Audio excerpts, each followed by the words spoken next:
So what's good, everyone? Welcome. I'm just gonna do some edit.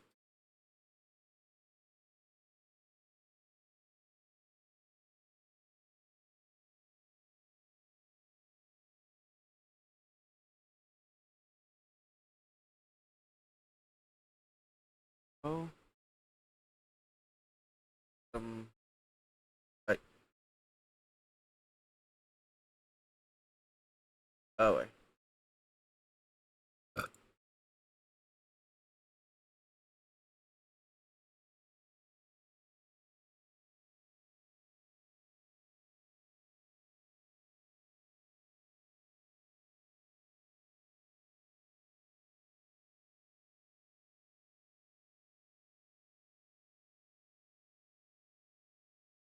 Just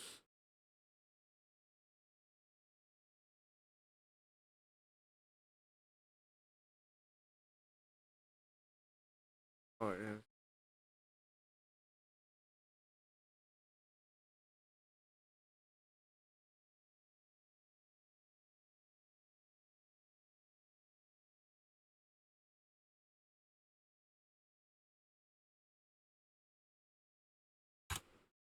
Oh, Bobby. That.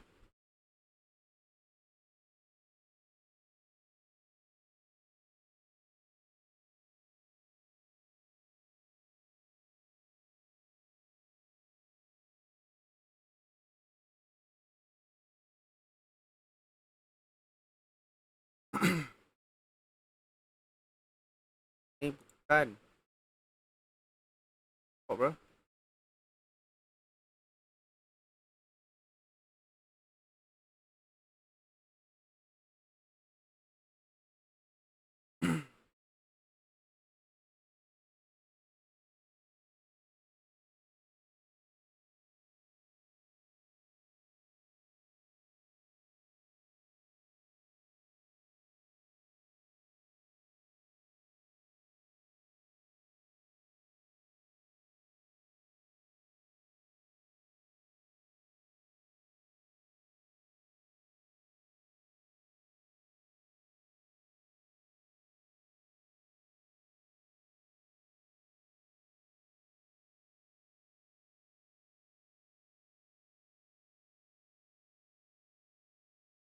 I'm gonna download that.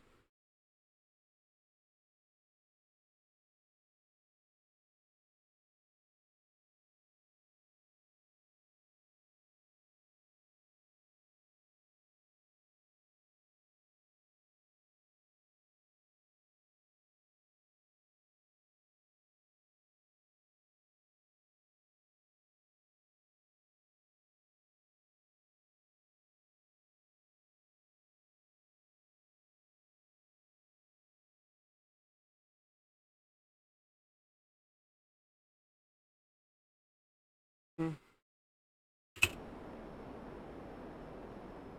Not very clean, that. That one not very clean. Contact, contact. Mayday, mayday, mayday. I'm catching fire. Holy oh shit!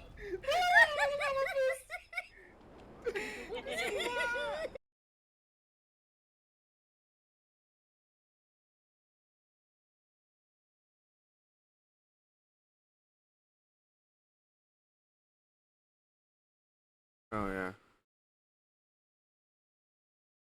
Opening, closing.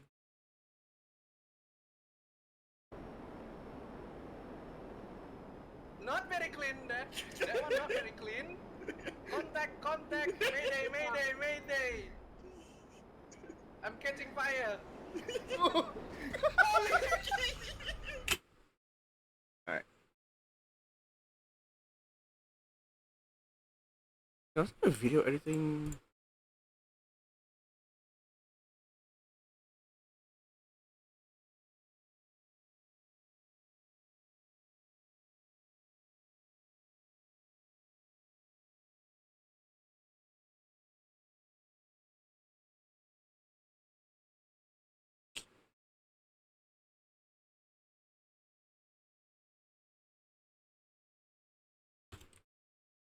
I'll just put just chatting.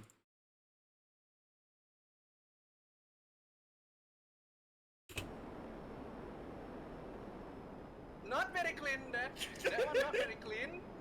Contact, mayday.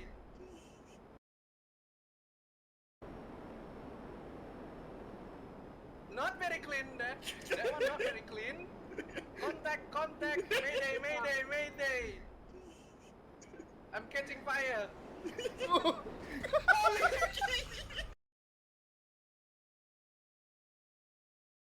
We're having another. That one not very clean. Ah, shit. Contact, mayday. I'm catching fire. Oh shit!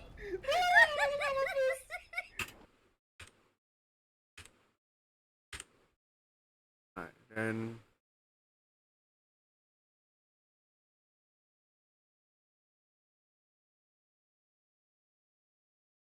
Uh.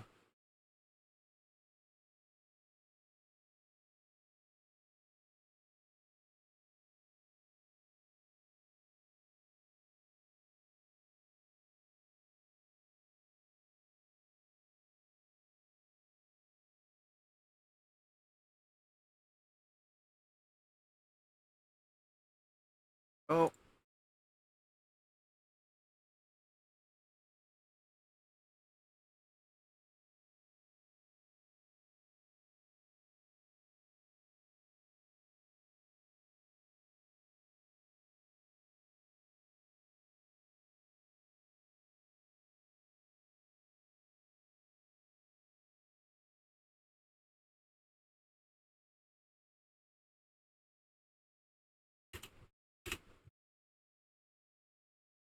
Text.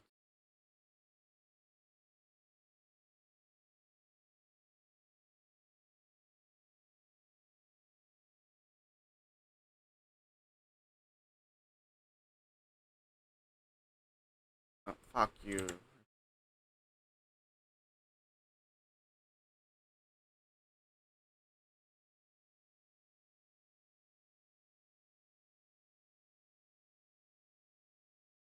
There we go.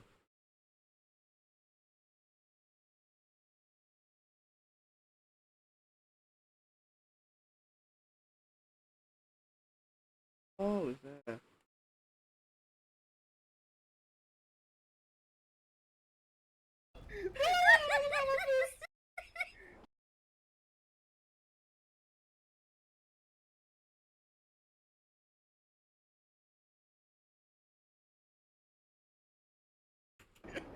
Contact, mayday. Contact, mayday. Contact.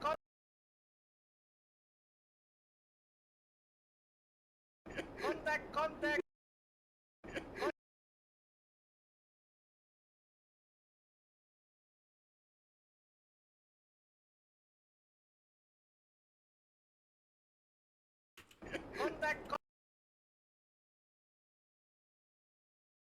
I changed.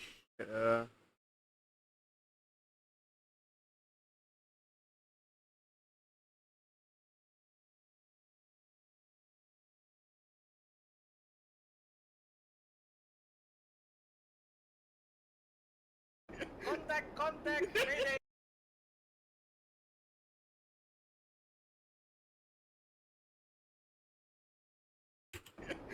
Contact, mayday. Oh, no.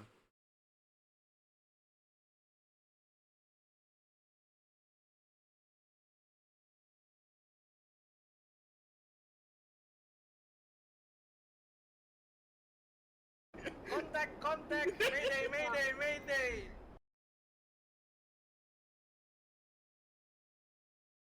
Contact. Contact. Contact.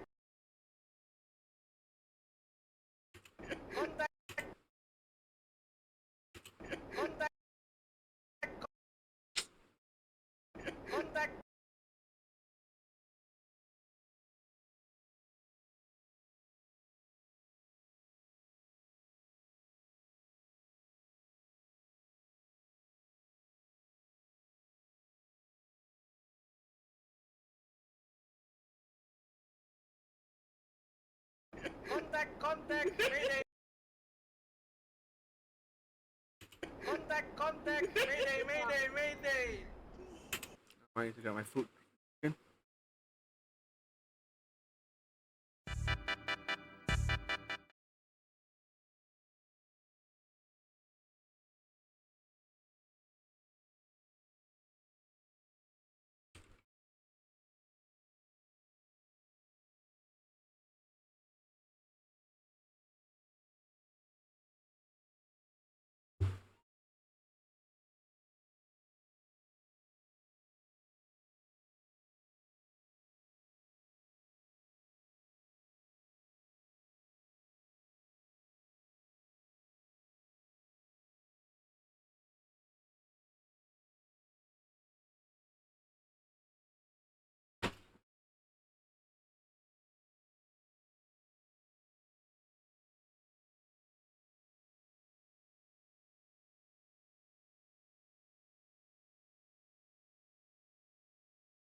I'm gonna eat first.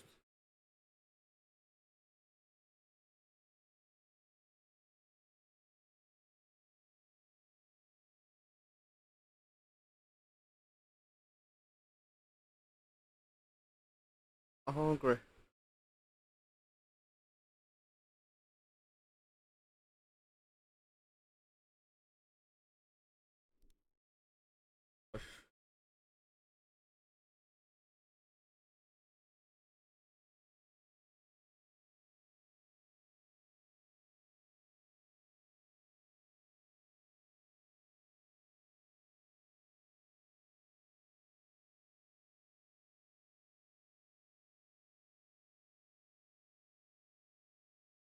Good to see Let you. me guess. You're thinking about going to therapy. And as a therapist myself, of course I'm going to say that's a great.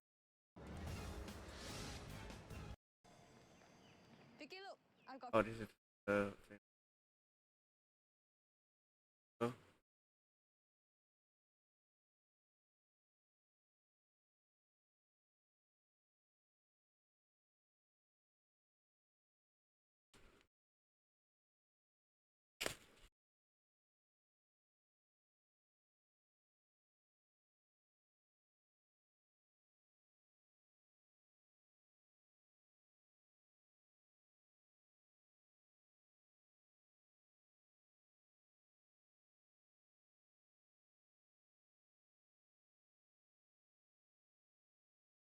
I'll watch some things on my own.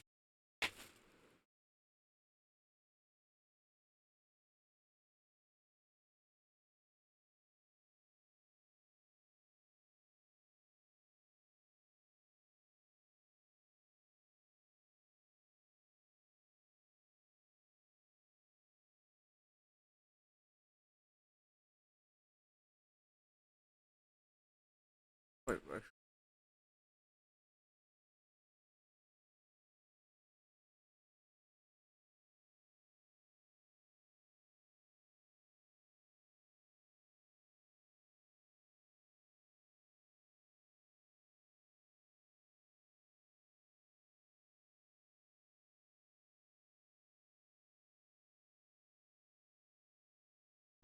Alright, get back.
Fuck it.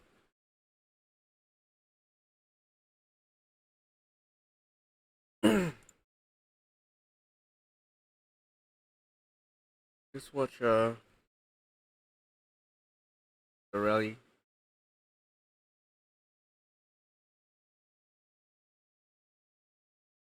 No, this I've seen this on TikTok.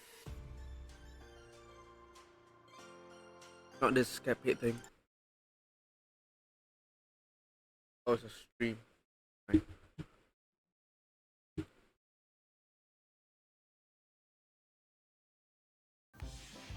Sure, bo, no flavoring. Sounds not good. I don't know why I feel like vomiting, sir. Oh.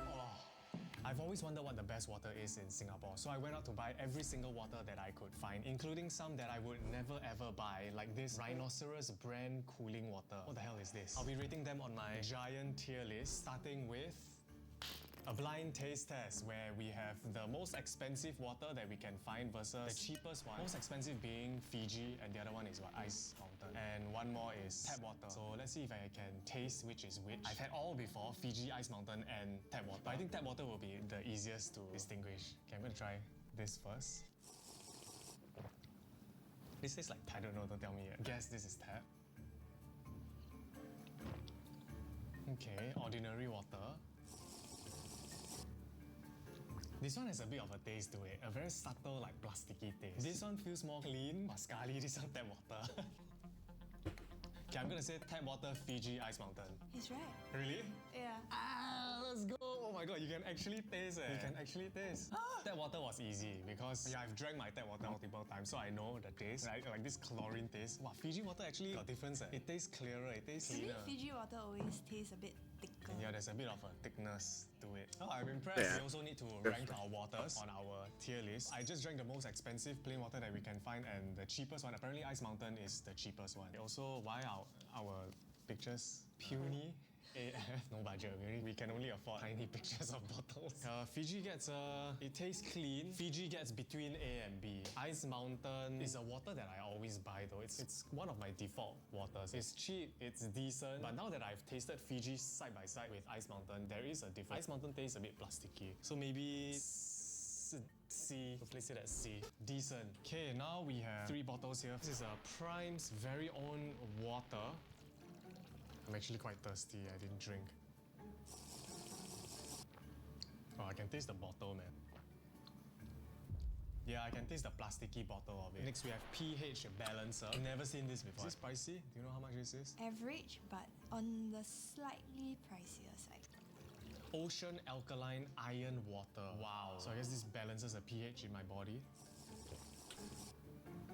I would say it's better though. Okay, but to be fair, I can't taste much of the plastic taste. I hate the plasticky bottle taste. So far, pH balancer beats Prime. Montana Alps Natural Alkaline Mineral Water. pH 8+. Yeah, I'm not really a fan of the bottle though. It looks a bit weird. There's a bit of a sweetness to it. I think Montana Alps is slightly thicker. Feels like I'm drinking from the Alps. Yeah, I think this is the better one. Prime, not so much, because it's very plasticky. I'm gonna put Prime at D. Sorry, Prime. pH balancer, decent, not too bad. Better than Ice Mountain, so I'll put it at B. Montana Alps. Oh, is it better than Fiji though? Could be on par with Fiji though. I do feel the thickness. Okay, maybe it's same as Fiji. Middle of B and A. You know what? I'm gonna put Fiji at A.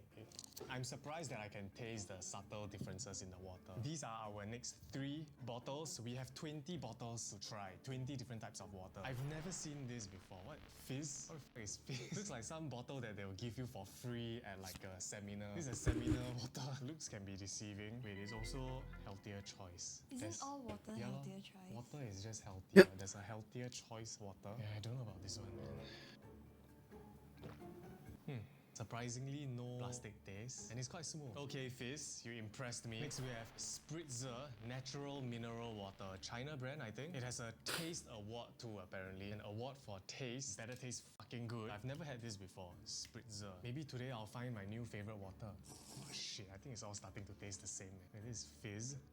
Fizz got a bit of plastic taste now that I compare it with Spritzer. I'm just gonna use that as a benchmark on whether the water is good. If I can taste the plastic, means it's not so good. Okay, and we have Dasani. I would say a very popular choice of water in Singapore. It's everywhere, Dasani. I rarely buy Dasani though. It's usually Ice Mountain.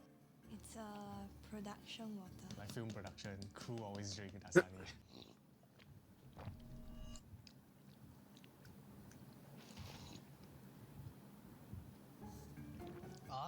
Wow, Dasani sucks, man.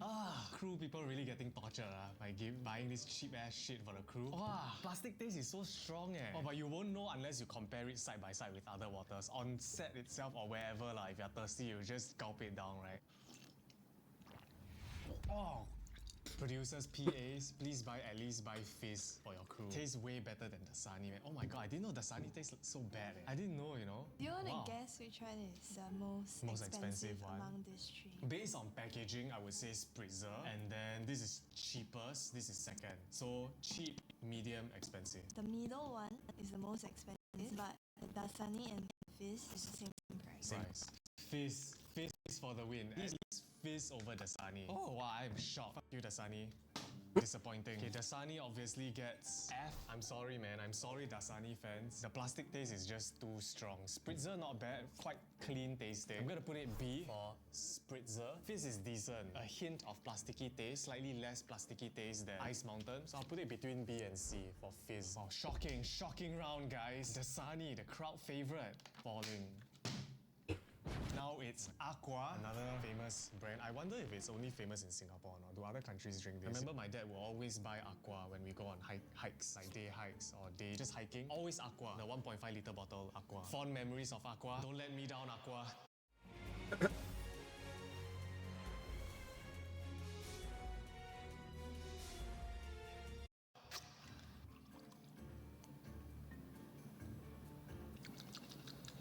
I'm not disappointed. Aqua actually quite clean. Tastes quite clean. No plasticky taste. Very good, Aqua. Next we have Vipo, pure drinking water. And apparently there's a nutritional label. That's one of the and things they have everything on, like, is zero. Insta I'm not and sure all that. why they even bothered to put the nutritional label. What can be in water? Oh wait, actually waters do have nutritional labels. Oh wait, yeah, this one has. Vipo. Never really heard of this before. But the branding looks quite atas. Also, speaking of water brands, remember New Water? We had New Water in Singapore. What happened to it? It's like recycled shit water, right? water. Yeah, poo water basically. But no more already. But I always hated New Water taste. Tastes like damn plasticky. Tastes weird lah. The thing is because they marketed it as like a Shit poo water. water, you just cannot get Yeah, over. they shouldn't have done that. They should just hide the truth from us. Okay, this is Vipo.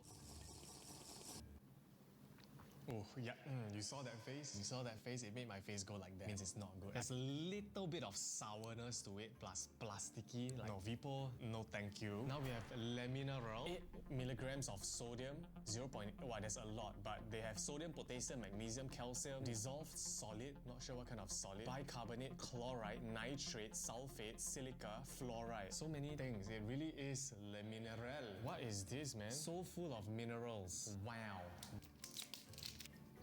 Yum yum. Minerals in a cup. Why am I even smelling?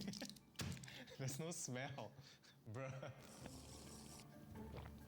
A bit thin though, it doesn't have the thickness to it like Fiji. I'm gonna try Aqua again. Oh wait, now that I taste Aqua side by side, now Aqua has a bit of a plasticky taste. That's why you need to taste the water side by side, so you can actually tell the subtle differences. Let me compare Vipo next to Lamineral. Lamineral. Clean, normal. Vipo.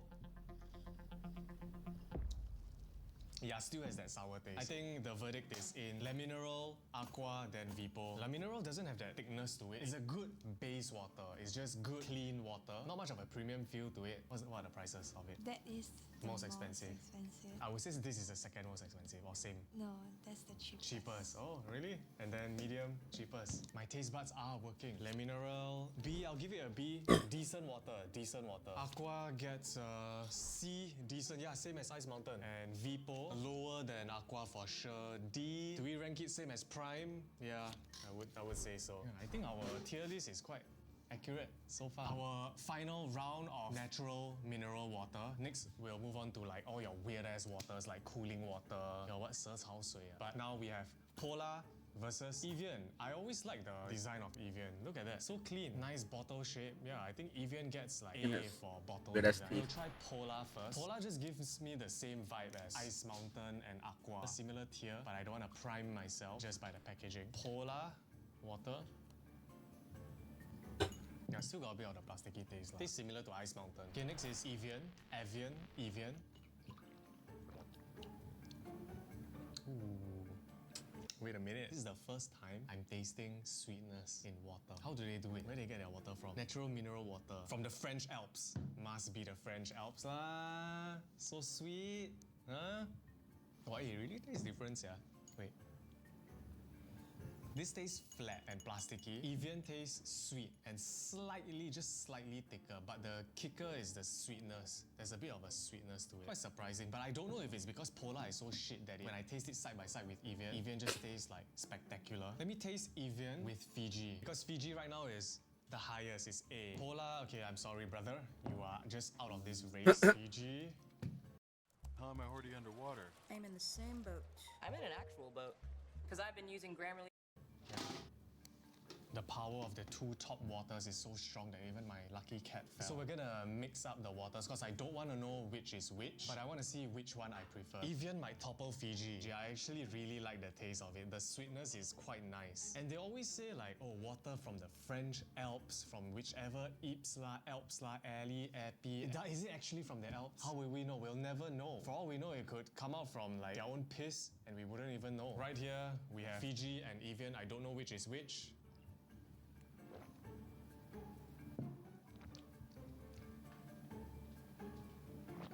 This Evian for sure, right? Evian beats Fiji. Wow, hey, it's damn good. So do you know which is more expensive? I think Fiji is more expensive. How much is Evian? Evian is $2.25, Fiji is $2.50. Guys, I think I found my new favorite water, Evian. I never really bought Evian before, but I think I'm gonna start buying Evian now if I can find it, if I see it. Wow, shit, man. Evian is the bomb, yo. Okay, Evian gets S tier.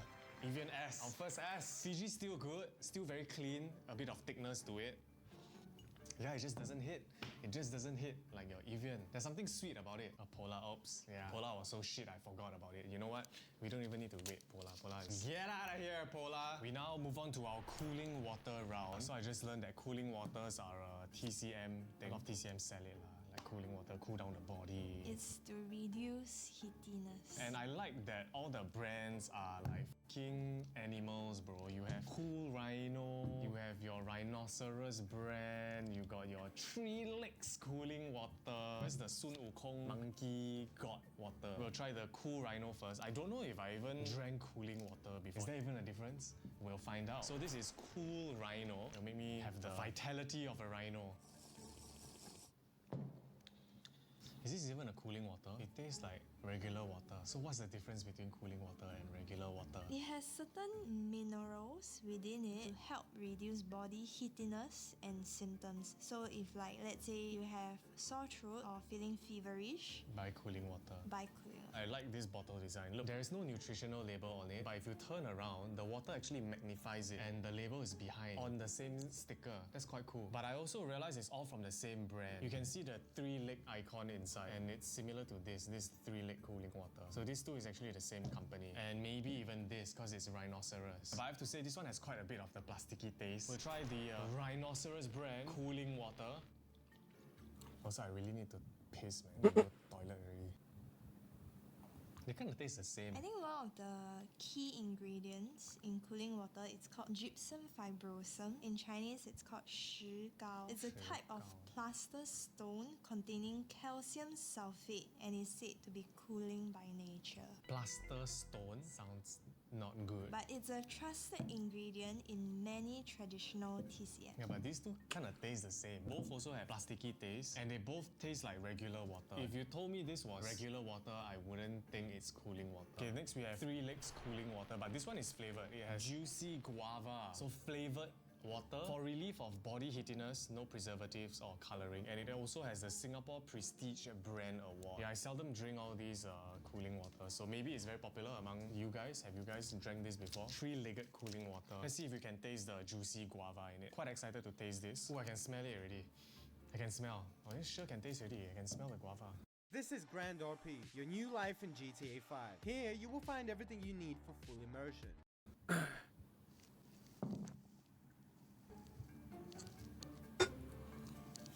Sure, bo, no flavoring. Are you sure? Is there sugar in this? Gypsum fibrosum, 90 mg calcium, fructose.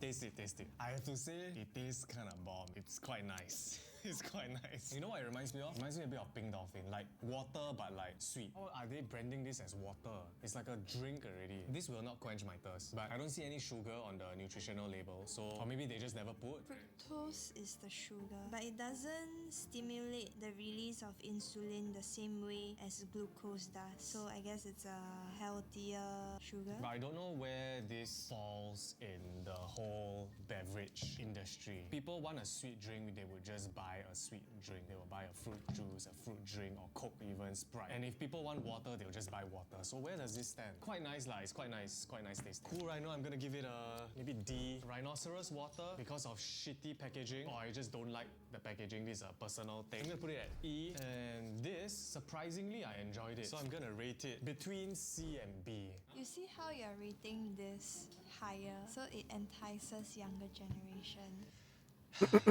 I guess. Hey, but this is technically not water. Okay, now we move on to the Olden Landia water or 蛇草水. I have no idea what this is gonna taste like. I've never had these before. Basically, it's also kind of like TCM. It's also to cool for cooling, so to reduce heatiness and stuff like that. But this particular one, the Laoshan, it is said to be like a Chinese Evian. Chinese Evian. But so it's cooling water lah. It has some sort of health benefit. We're gonna taste it plain first, but then apparently the proper way to try it is with salt and cold. So you're supposed to sip it. Oh, sip it. That means the taste must be quite strong. Oh my god. There's a metallic taste to it. Okay, yeah, I kind of expected this kind of taste. Knowing that it's like a TCM thing, you definitely need to sip it. You can't gulp it like that. Let's try the next one. Different brand. This is the Laosan Odenlandia water. Wow, super carbonated. Let's see if it tastes different. Ooh, whoa. Wow, this one nicer, yeah? This is better. This one is better. Wow, Laosan. This is not bad. This is drinkable. It tastes a bit like grass jelly. This is the one that they call a Chinese avian. Chinese avian. Oh wait, yeah. It's a bit sweet also. Yeah, the grass jelly is sweet. Okay, let's try drinking it the proper way. So we need to add some salt first, is it? Salt and ice. A pinch of salt. Oh shit, it's bubbling. I feel like a Too much. scientist. Too much. Huh? Just a pinch. What? It's a pinch of salt, bro. Only it's saltier, you know? Okay, it's like how some people drink Coke with a bit of salt, is it? Right. So this one is the Laosan one, added a bit of salt and ice. Will I be drinking this on a day-to-day basis?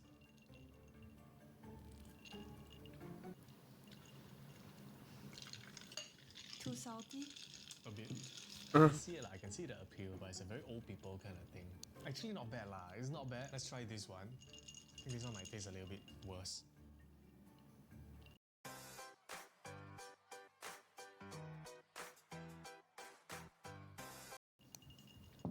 This one make me feel like puking, man. This is trash, man. This is so bad. What HSC? Oh, this is like shit, man. This is way better. I can drink this. This is not bad. Actually quite tasty. I feel healthier drinking this. Would I drink this on a day-to-day? Probably not. I'm surprised by this. This one, the can HSC. Yeah, not good. I'm gonna give it an E. E for ew. And Laosan, I'm gonna give it C, no D, C lah, C. I'll give it a C, okay? Same as Ice Mountain and Aqua. First time drinking 白花蛇草水. I don't like it, won't buy it. Maybe I'm too young. Maybe in my 60s I'll start appreciating this. And finally, we have our sparkling water. We only managed to get two, but it's your usual suspects. It's your San Pellegrino and your Perrier. Perrier. Water captured in France. They captured this water. It was actually a German water, but they captured it and converted it into French. But we'll try the San Pellegrino first. Is it from Italy? Yeah, Italia. 1899. Wow. Not really a fan of sparkling water. I'm a still water kind of person. Never really got the appeal of sparkling water. Just water shouldn't be bubbling, man. Water shouldn't be carbonated. Why? No. It should be still. It's a little bit sour. There's a little bit of a sour flavor to it. Yeah, this does not quench my thirst. I don't understand. If I'm thirsty, if I'm parched, I wouldn't go for a bottle of sparkling water. I don't get it. But I guess people pair it with food. You know, maybe it makes food better. I don't know. Okay, let's try Perrier. Ew, just look at it bubbling. Ugh. Oh, I don't know why I feel like vomiting, yeah.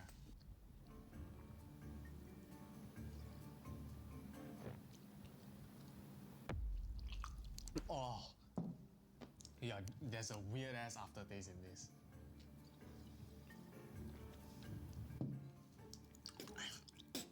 Wow, ew. I don't know if it's the type of carbonation they use or what, but Perrier is shit. It's so bad. There's a weird aftertaste to it that makes it... I can't even swallow it, man. This San Pellegrino is not too bad. Drinkable. At least it's drinkable, but Perrier tastes like shit, man.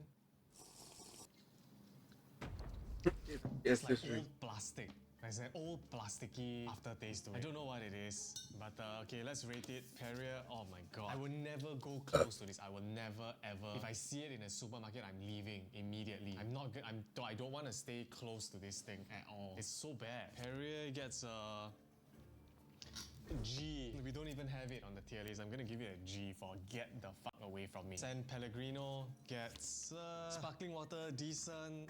I'll give it a D next to the cool Rhino. And that's our tier list of every water that we could find in Singapore. We are probably missing a few, like maybe Voss water, but yeah, we couldn't really.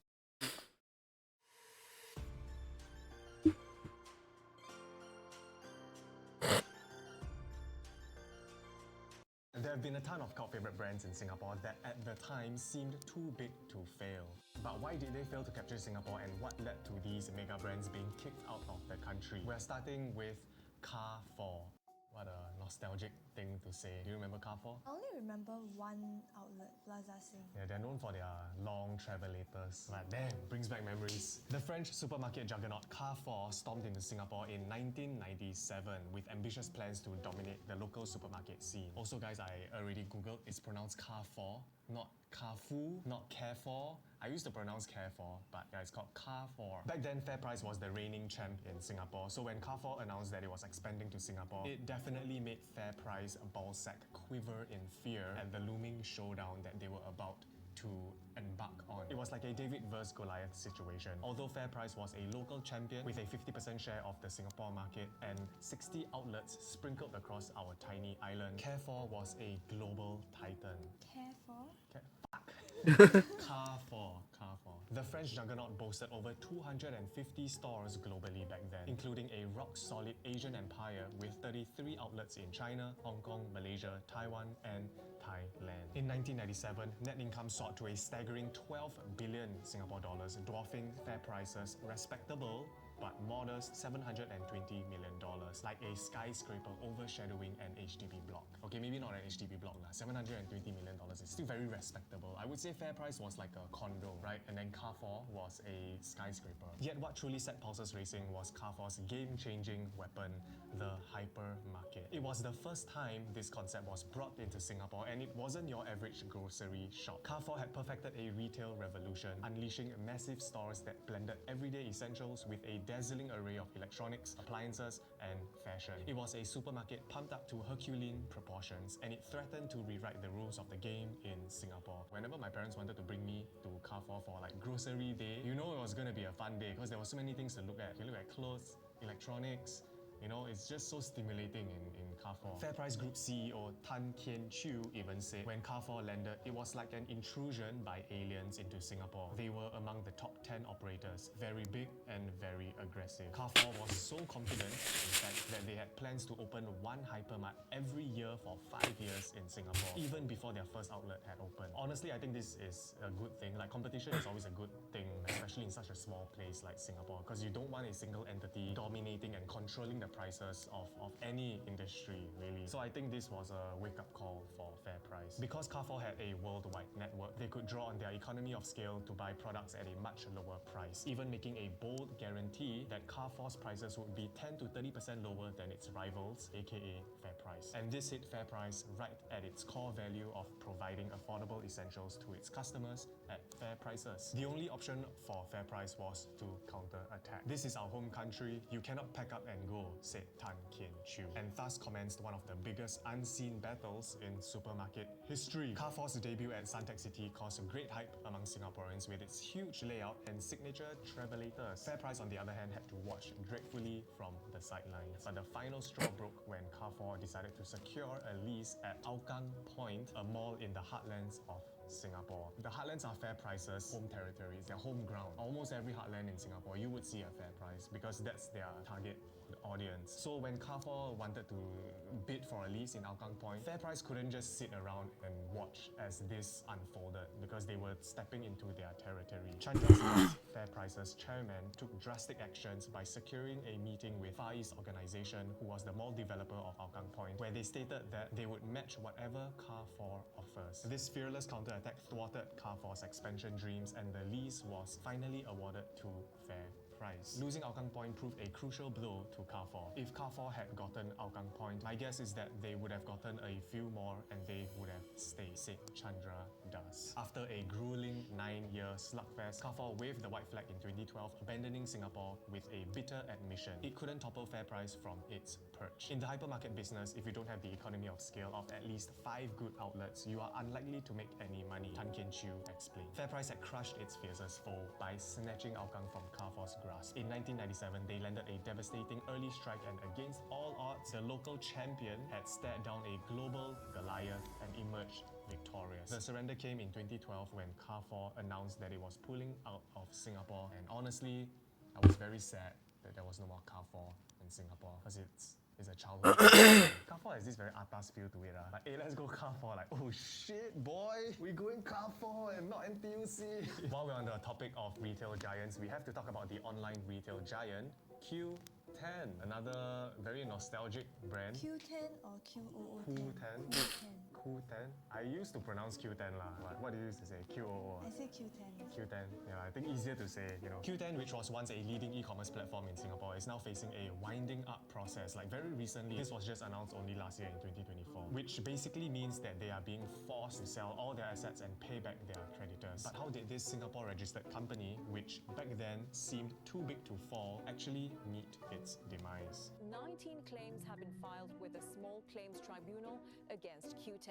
Business owner has been owed around 100,000 Singapore dollars. Qoo10 was the biggest online shopping platform in Singapore way back then, even before Shopee and Lazada were a thing. It was the first big shopping portal to introduce the concept of online shopping mall, where you could find almost anything you wanted, and Singaporeans ate that shit up because it was the first time, like this whole internet mega mall concept. And I would say that it was Qoo10 that first made Singaporeans believe in the concept of buying through an online portal and not Shopee or Lazada. Qoo10 was the OG. It was the OG online shopping platform in Singapore, at least. Qoo10 originated from Gmarket. Wow, fucking Gmarket, dude. Damn nostalgic. You know what Gmarket is? Sounds familiar. You know what Qoo10 is? You got hear before, Qoo10. Okay, so Star, he's like early 20s. You never heard of Carrefour before, right? And I'm sure a lot of you guys, my younger viewers, never heard of Carrefour.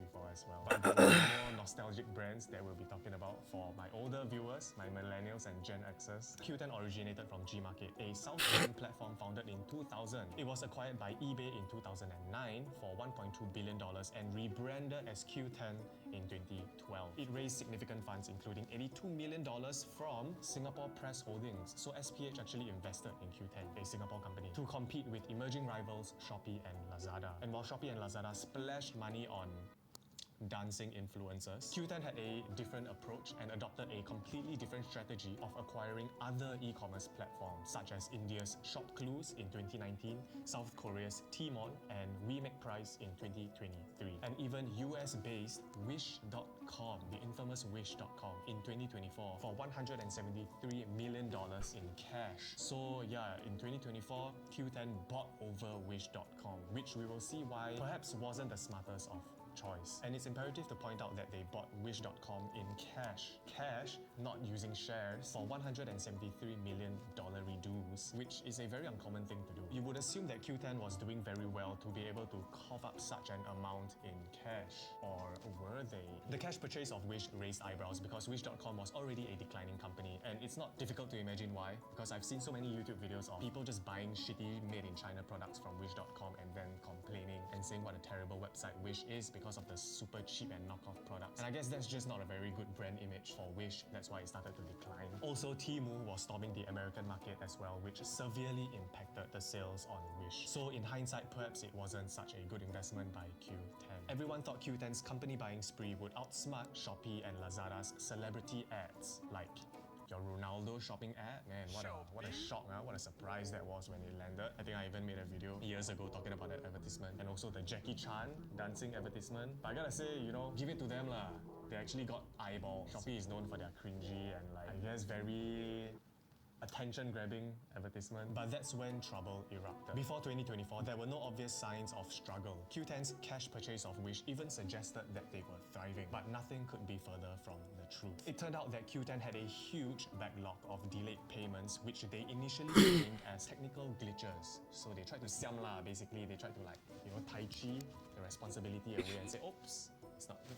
It's just technical glitches. We still got money, but due to technical glitches, we couldn't pay our merchants. But that's bullshit. Pui. By July 2024, the situation escalated when South Korean merchants from Tmall and WeMakePrice, the two companies that Qoo10 bought, reported non-payments totaling millions. Around 60,000 merchants were unpaid, and the crisis was so dire that South Korean authorities offered loans to help them survive. Investigations revealed that Qoo10 had diverted funds from their subsidiary companies that they bought to finance the purchase of Wish.com in cash. By late August, layoffs hit Singapore HQ, slashing over 80% of staff, most of which were locals. RIP, jobless Singaporeans. Soon, even Singaporean merchants reported non-payments, and by mid-September, the Singapore police were investigating. Qoo10 then went silent, dodging even reporters, and on September 23rd, the Monetary Authority of Singapore, MAS, halted its payment services. Hello there. However, Korean prosecutors sought arrest warrants for the CEO of Qoo10 because they were afraid that Hey, Mr. Marshy, welcome to the stream. How are you doing? Sound request is disabled. Yeah, I turned the thing off for now. Just wanna just watch videos and probably quite useless if you're just watching videos because you won't be able to hear the music. But yeah, how are you doing, man? Hope you're doing well. How did you find this channel? That he would like destroy the evidence and just like fuck off. The final blow came when creditors, some of which owed over $72 million, In any got the genre. Singapore High Court to order Q. Yeah, I mean, yeah, any genre, but I'm not doing the song request now. That's why it says that song request disabled, self-enabled. I was planning to use the song request. I'll put that enable. I'll enable uh the redemption, and then you can redeem. But for now, since I'm not using right now. I don't see the point of turning on the song requests. I'm not able to use any music right now. I was just watching this video from Sticky. Q10 to wind up. This means that no matter what, Q10 might. Not right now, yeah. Right, maybe in another stream, but for now, yeah, because we're watching the YouTube video. Yeah, I need to turn it off. Must sell off all their assets to pay off their debts, and after that, Pangkang closed down. So Yeah, how are you doing, man? Hope you're doing well. How's your yeah, how's your Friday or Thursday been? And how did you manage to find this channel? Boost your mobile Up game's revenue with there. rewarded ads. Unlike regular ads, rewarded ads are a part of the game.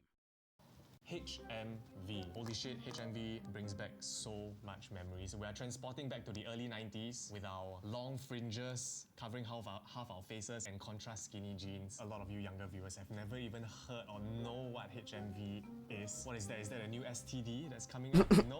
No siree. HMV served up music and movies to the masses by making browsing feel like a cultural quest. Think of it as pre-digital Spotify, but with actual shelves and a vibe that turned shopping into a social spot. And it was exactly that made every young person from across Singapore want to be seen at HMV. Basically, it made them look like a scene kid lah. Every cool kid wanted to be seen at HMV. Like, yeah, check me out bro, browsing some cool Nirvana CDs. Look at me and my exquisite music taste, browsing through CDs. But nowadays, we don't really have that, because who the hell listens to CDs nowadays? It's just download or like listen straight from Spotify. Nowadays, the trend is people showcase their Spotify playlists and make Post on Instagram. Post their wrap up, Spotify wrap up. Look at my wrap up, guys. Look at what I listen to.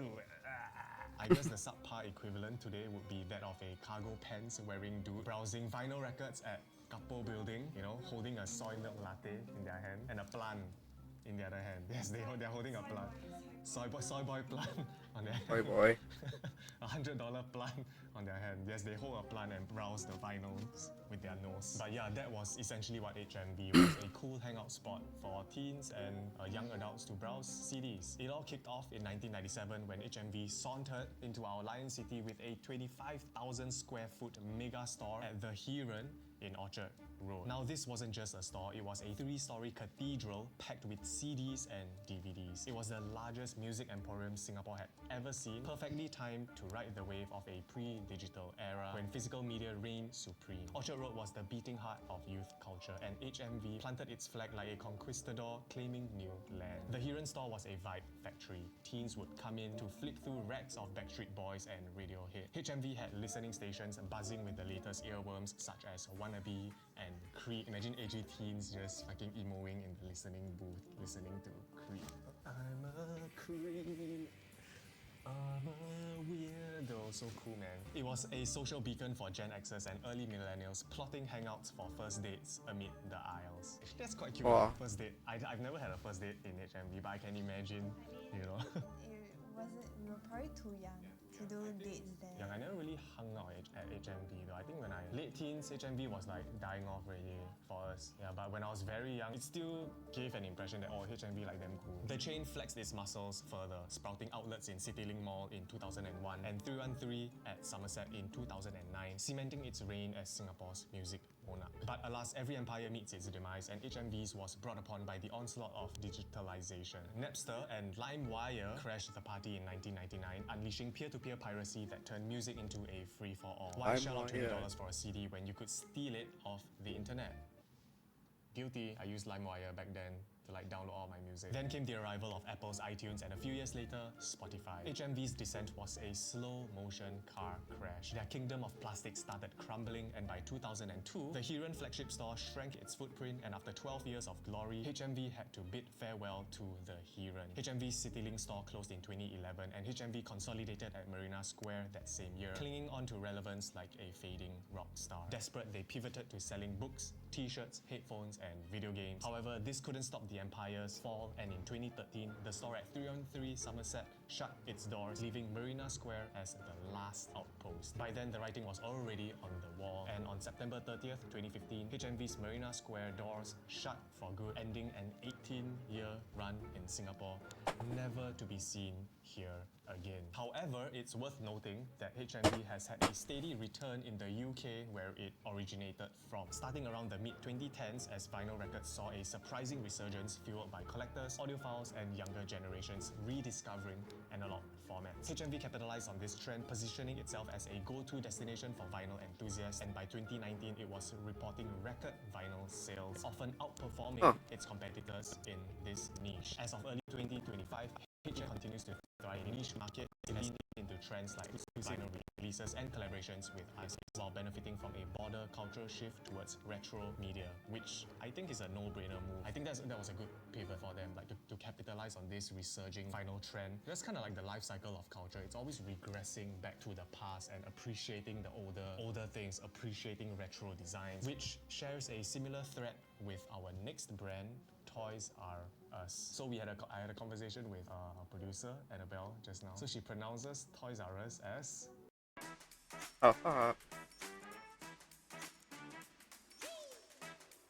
Toys R Us. Toys R Us. I say it as Toys R Us. Toys R Us. You combine it together lah. Toys R Us. Sounds sleek. Sounds cool. It's one word. Toys R Us. So Toys R Us, or Toys R Us, has a rather interesting backstory. It didn't necessarily experience a major fall in Singapore, but more of a stumble and then a very smart recovery. Because right now it's definitely on the come up again, even after the US arm of Toys R Us has filed for bankruptcy and has since closed down all its stores. So how did Toys R Us in Asia manage to stave off the retail Grim Reaper while its US counterparts just failed miserably? Toys R Us has a soft spot in my heart, man. Do you remember North Point has a Toys R Us at the top floor? I don't remember it as the top floor. I thought it was the top. But yeah, one of the top floors lah. Fun fact, do you know Toys R Us is my first job? Really? I used to earn $5 an hour. Oh, that's peasant pay, man. That's why it has such a soft spot for us millennials. Yeah, it's super nostalgic. For me, I spent many birthdays there because my parents will always take me there on my birthday to like, hey, pick up a toy. Toys R Us stormed into Singapore in 1984, and by 1986, it established itself in Forum Galleria in Orchard Road, staking a claim in the city's retail centre. The 90s saw its operation explode, opening outlets in Parkway Parade, Suntec City, Tampines Mall, and many more, peaking at over 20 stores by the early 2000s. It was a plastic paradise where Joffrey the Giraffe ruled as the unofficial mascot of childhood dreams. Do you remember Joffrey the Giraffe? I honestly don't remember. Hey, you were an employee at Toys R Us, you don't know Joffrey the Giraffe? It was They their never iconic told mascot. us its name, and how would I know his name? But you got is see before Joffrey. this giraffe? It's a bit familiar, but I didn't know that it's called Joffrey. Yeah, seeing this stupid ass giraffe was so nostalgic, man. Toys R Us dwarfed rivals like Kiddy Palace, like ew, Kiddy Palace, ew, pui, with sheer scale and brand muscle, cementing its reign. Every kid in Singapore wanted to go to Toys R Us to pick out their birthday present, including me. It's worth mentioning that the Asian arm of Toys R Us is a completely separate entity from its US arm, and I think this part of the story is particularly interesting because we'll see how the very same brand would meet very different fates across the globe. So Toys R Us in the US didn't just trip, it belly flopped into oblivion. The fatal blow came from a 2005 leveraged buyout which settled it with $5.3 billion in debt. Annual interest payments of $400 million was bleeding the company dry, and by 2017, profits were negligible. When Toys R Us US filed for bankruptcy in September 2017, it owed $7.9 billion against its $6.6 billion in assets. But that's not all. Then came the digital guillotine. US e-commerce toy sales soared while foot traffic tanked. Big box retail was dying. Malls lost 10% of their stores between 2010 and 2017. And the thing with Toys R Us is that they always had huge spaces. Like even in the outlets in Singapore, I always remember it being like super big, super spacious, huge floor space. And you can imagine how much rent they were paying. Cultural shifts also piled on. Kids went from action figures to Fortnite, Lego to Minecraft, and Barbie to Roblox. Nobody was interested in physical toys anymore, and every kid was glued to their screens. The US fall of Toys R Us was a perfect storm. Death drowned it, digital ate it, and culture ditched it. But that's not to say Toys R Us wasn't suffering here in Singapore and Asia as well during this time. After the US parent company's 2017 bankruptcy and liquidation of all 735 American stores, the Singapore arm faced a wobbly moment. Store numbers had shrunk from a peak of over 20 stores in Singapore in the 2000s to just 10 by 2018, with closures like Jurong Point hinting at a fade out. Yeah, I remember like back then Toys R Us stores were just closing down left and right, and when the one at North Point closed down, oh, my heart damn pain eh. I was so sad, man. When the one at North Point closed, I remember thinking like, okay, Toys R Us GG already. And it made sense because like internet coming, you know, everyone playing games, no one's really buying toys anymore. It made a lot of sense to me, and I could see why. But I was just damn sad. Like my heart, I could feel it physically aching, man. But here's the very fortunate kicker. Toys R Us did not collapse in Singapore or in Asia. Toys R Us Asia, a separate entity 70% owned by Fung Retailing, got a lifeline when they bought out the US stake for $21 million, severing ties with the bankrupt mothership in the US. By 2020, it stabilized at 11 stores in Singapore, but more importantly, it pivoted its growth strategy like a pro. Singapore's mall culture endured, and Toys R Us shrank its store sizes to be more efficient. It leaned into events like toy launches and meet and greets, turning toy stores into experiences and not just shelves. But the most important pivot was to cater to kidults in Asia. Kidults are basically adults with cash who love collecting toys. I feel attacked, man. But that's a good thing. Kidults not... Why are you so sensitive? Are you guilty for spending so much money on toys? Kidults are basically adults with adult money who love collecting toys, often for nostalgia's sake. And this fueled a nostalgia boom for Toys R Us. The outlets in Paragon and VivoCity also had a major glow-up which turned them into sleek, geek-friendly hubs for toy-loving adults with money, baby. It now greets customers by its entrances with stacks of blind boxes and Pokemon figurines, all waiting to be displayed on a kidult's office work desk, while toys for children and newborns are placed in the back of the store. So you can clearly see what their strategy is here. They're aiming at adults with adult money. Doesn't that just make so much sense? Like a kid would usually just want maybe a single Nerf gun, a single Barbie doll, and then the parents would unwillingly buy like, okay, just one present, I'll just pick out one present. But if an adult goes into a toy store, you know that motherfucker is gonna turn the fuck up. He's gonna splurge, like take my money. You know, especially with blind boxes nowadays, it's getting so popular. Or even like Lego sets. Lego sets are so expensive. Adult sets are so expensive, they cost a few $100s. I even recently bought a Batman Lego set that cost like a couple $100s. So that's a very smart move in my opinion. Toys R Us now has a steady 11 stores dotted around Singapore and has seen an increase in foot traffic to its interactive and immersive stores. It's actually been quite a while since I visited a Toys R Us store. I actually feel like going to one now. Like, it feels so fun. And also for nostalgia's sake, just thinking about it brings me joy.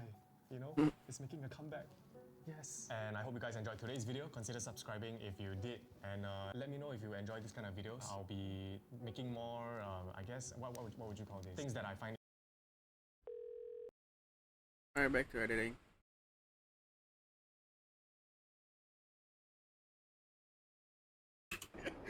Contact! Mayday! Contact! Contact!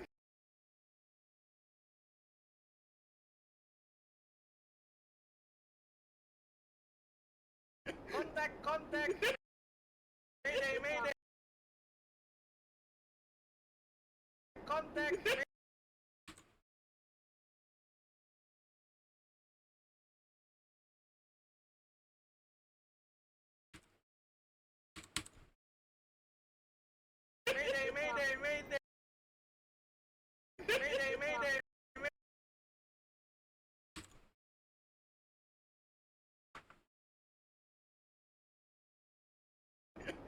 Contact! Mayday, mayday, mayday! I'm catching fire! I'm catching... I'm catching...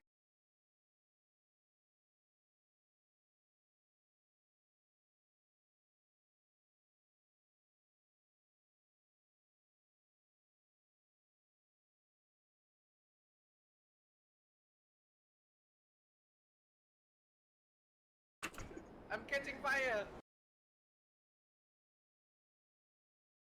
I'm...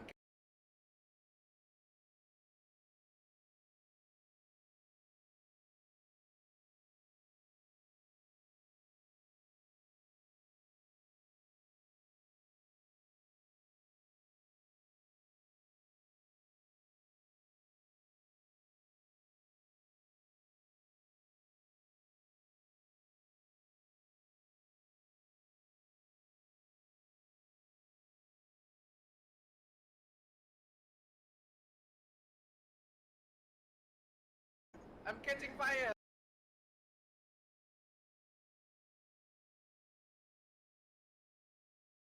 Red. Why not?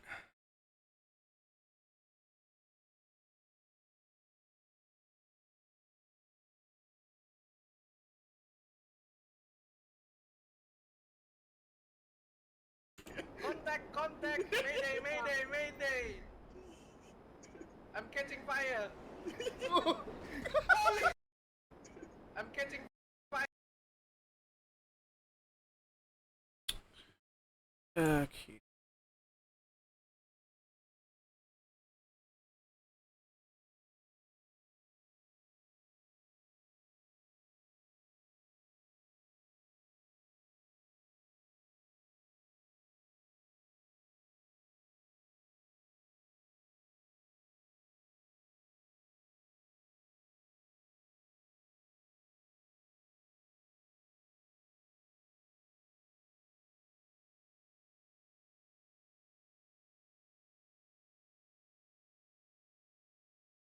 Takot eh.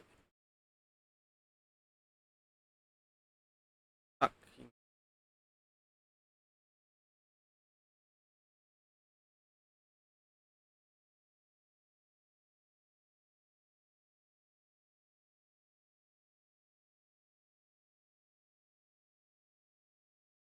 Fire!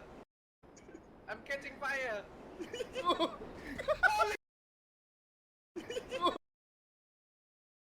Oh, I can make this.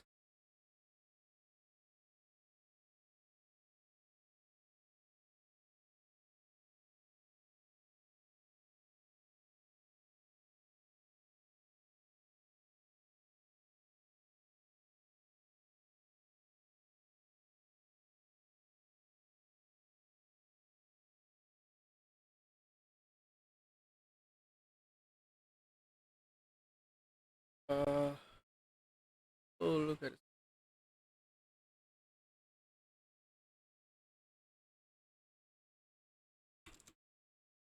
Thompson.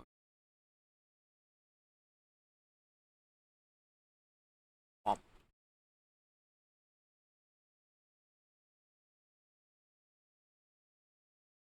Yes. Uh.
I'm catching fire. Oh shit!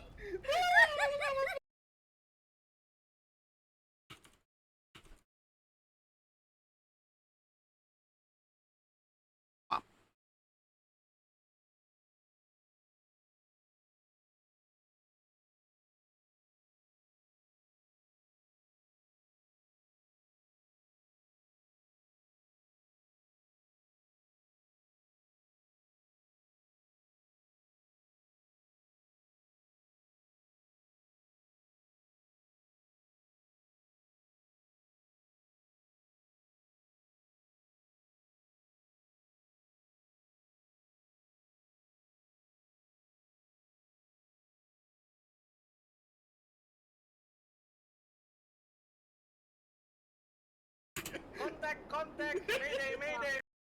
Contact, mayday, mayday, mayday. Mayday. Contact, mayday, mayday, mayday. I'm catching fire. Catching fire.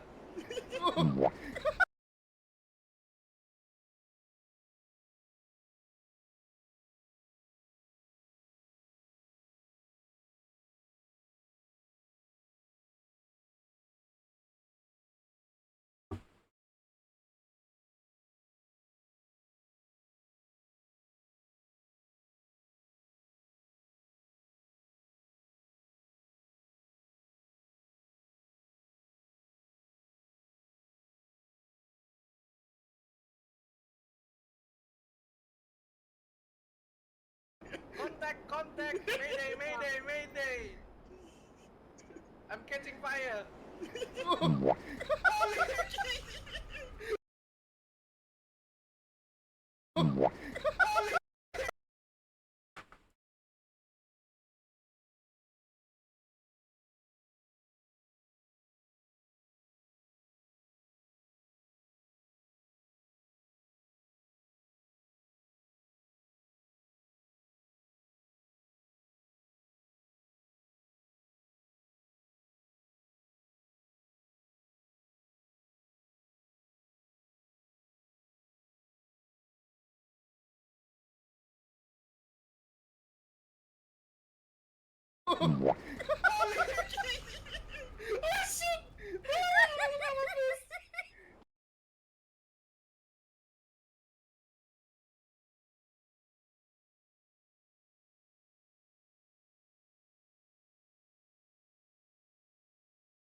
Contact, mayday, mayday, mayday. I'm catching fire. I don't think I need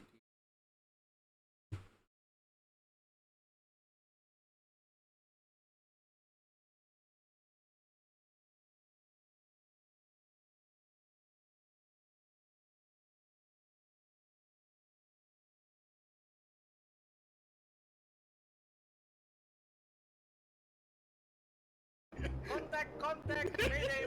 Mayday! I'm catching fire!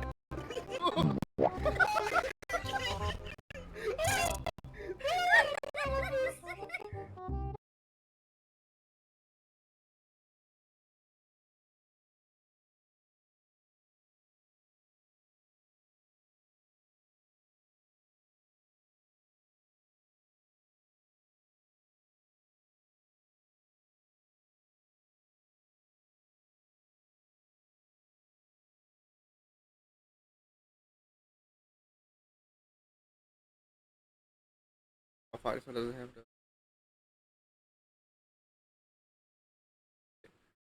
Hi Dahlia. Ray and Ford. Oh, nice. Yeah, pretty happy right now. It's good to hear. Please. Yeah, how's your morning been?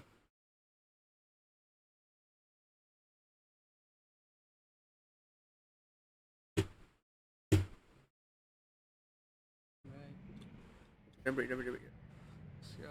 Right, nice. 40 hertz. From doing the Jantan's work, and then you have to walk, go all the way to Central, right?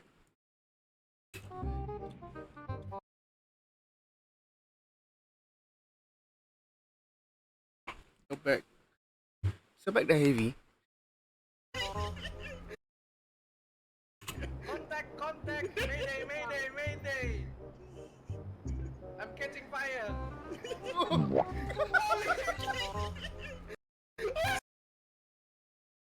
I need to see if I can. Oh, I don't want. Where? What if I put? What is the color?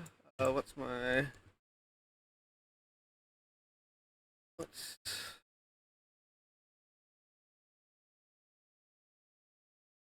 A lot more people today than usual. Hey, Nico, what's up? Welcome. How are you doing, boss? In the trains. I need to put yellow. Why not? Today rest day, no lesson. Baik lah, boy. Okay.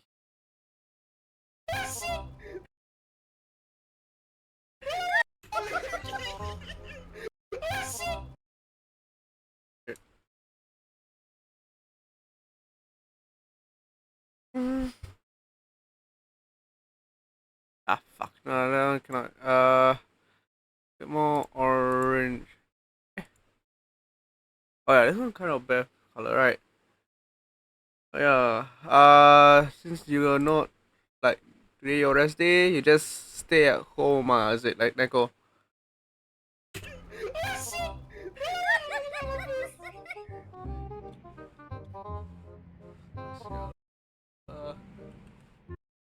The new timetable quite nice. Alternate Fridays are free days. Ooh, that's nice.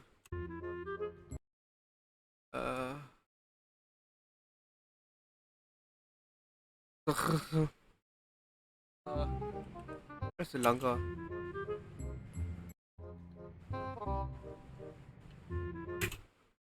I'll go home. I miss my cat. Ayo.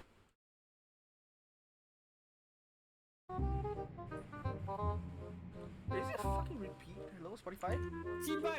Oh.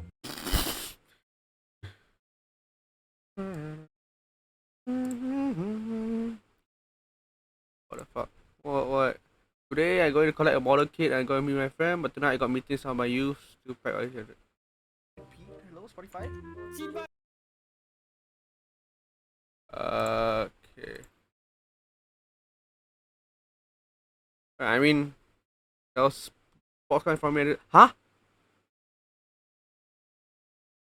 Yeah lah. So is what thing? Near miss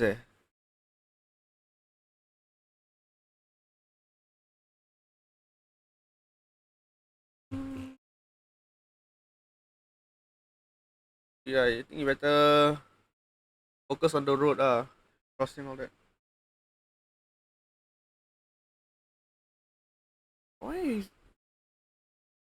Hey, connect lah, T-Bay. That's trying to connect. Also, traffic light. Spotify? Alright, was waiting to move. Okay. Hang on.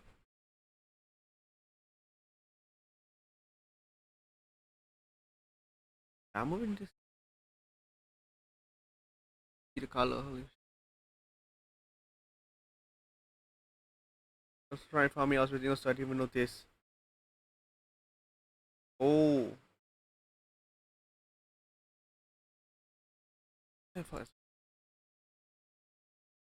Wake up and really. Damn. Yeah, it's not like. Okay, why? What's up? Oh, wait, you're taking the train already.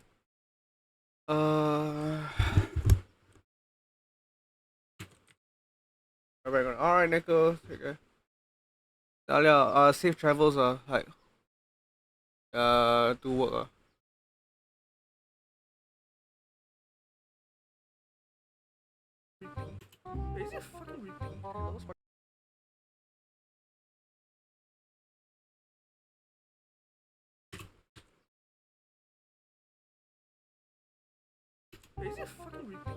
Spotify?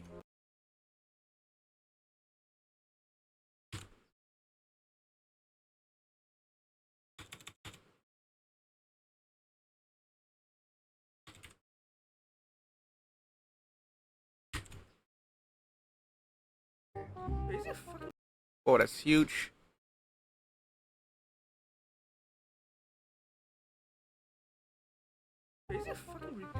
Spotify? Spotify?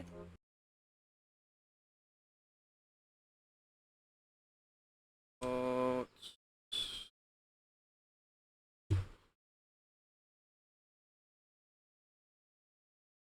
what is this color?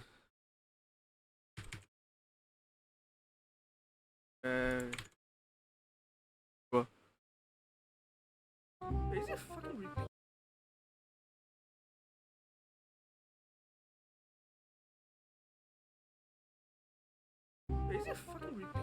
Spotify?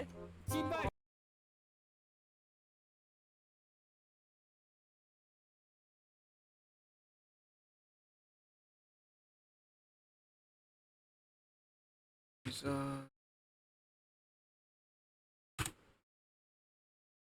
hey, fuck. This time I want to change color.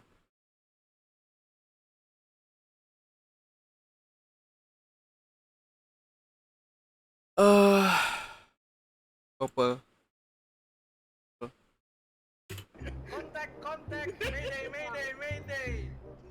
I'll change the I'm catching fire! fonts later.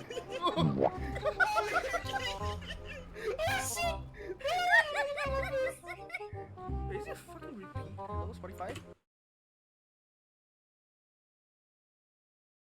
Spotify? Spotify? Spotify?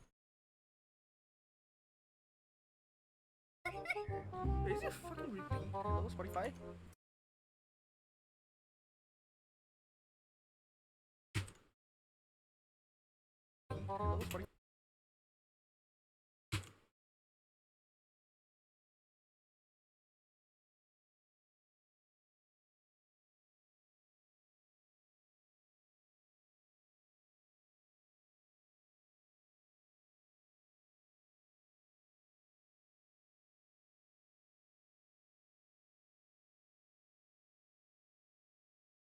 I don't wanna do this.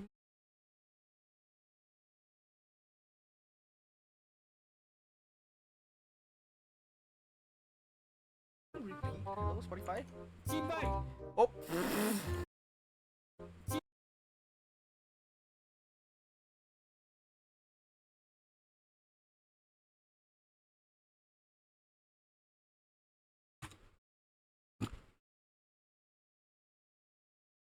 Okay.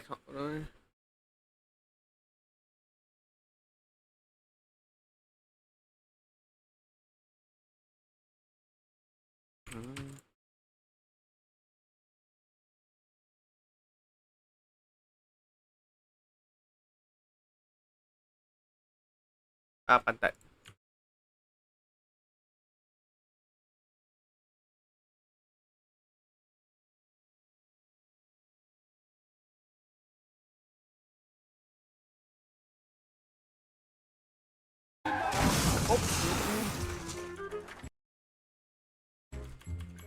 Is it fucking repeat? Hello, Spotify?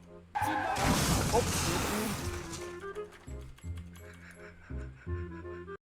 Repeat. Hello, Spotify? Oh!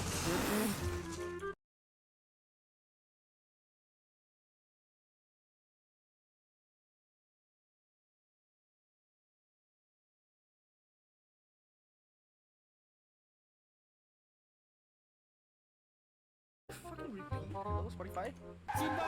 Oh! Bye. Oh!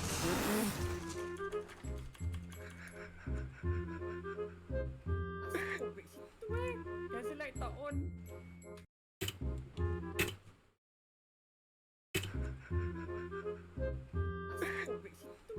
Kasi like taon. Kasi like last year. Oh my god. What happened?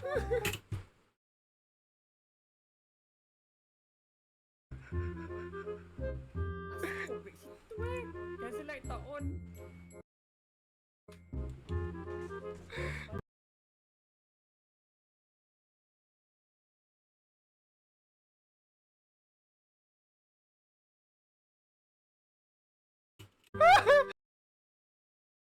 Kasi like last year.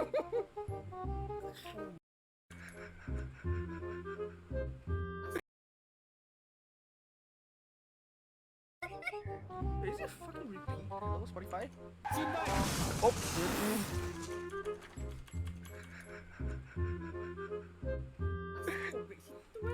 Kasi like taon. Okay. Should be there.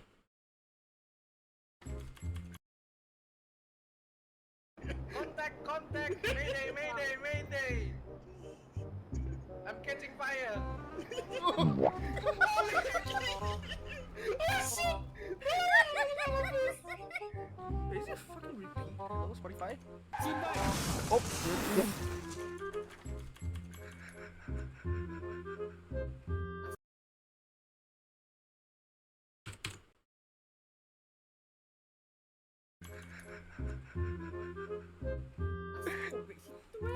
Kasi like taon.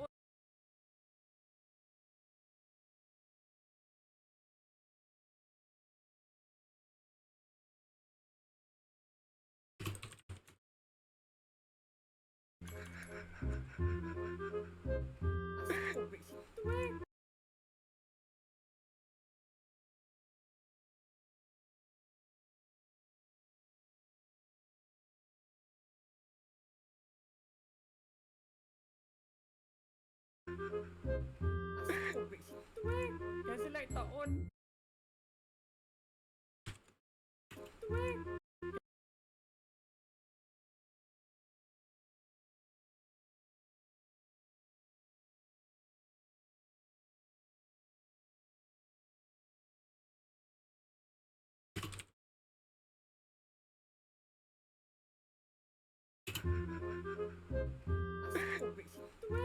Kasi like taon. Okay, after that clip. A distraction, clip.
That means the front desk boleh lah.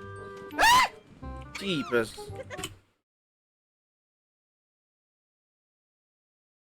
That means the front desk boleh lah.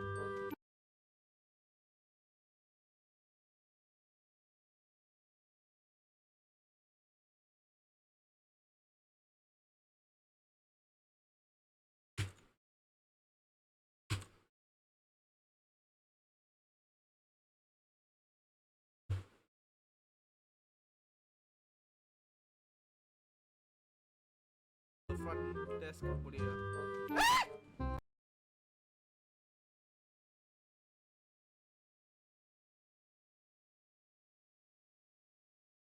Boleh lah.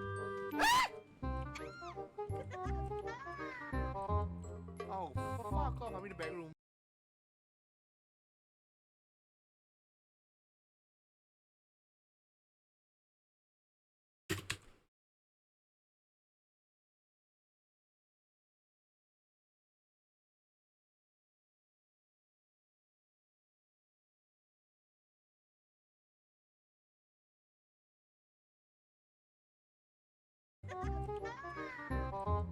Oh, fuck off.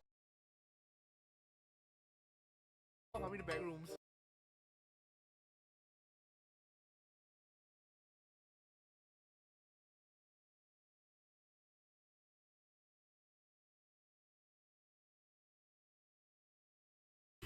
Oh, fuck off, I'm in the back rooms.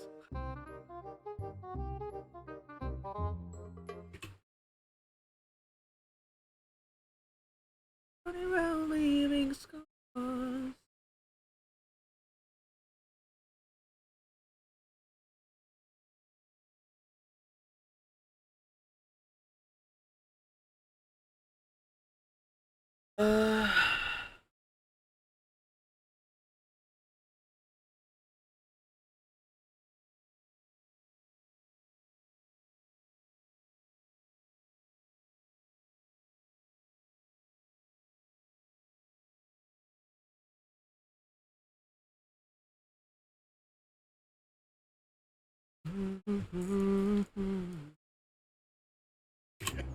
Contact! Mayday, mayday, mayday! I'm catching fire!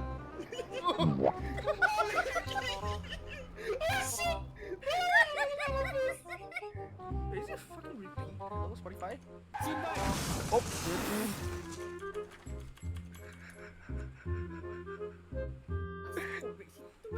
Kasi like taon. that means the front desk boleh lah. Oh, fuck off, I'm in the back rooms.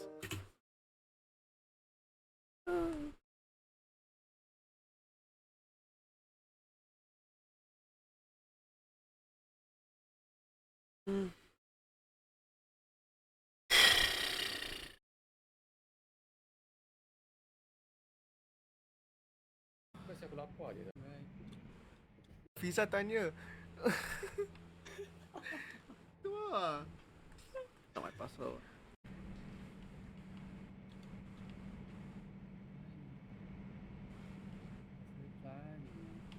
Fuck. Oi! Oh, you. Aku ingat Confisa dia Detroit gini Melayu kan. Wah.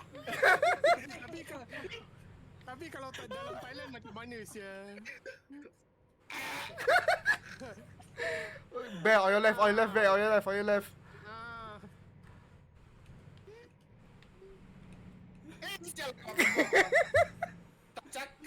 I said on your left. I said on your left. Tak dengar sangat sia music tu.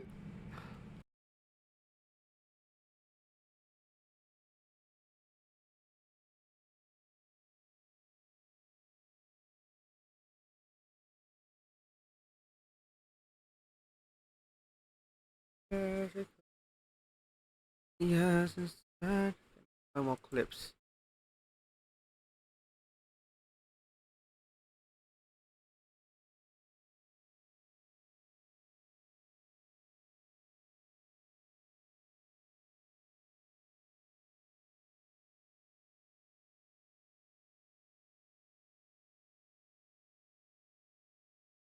Apa?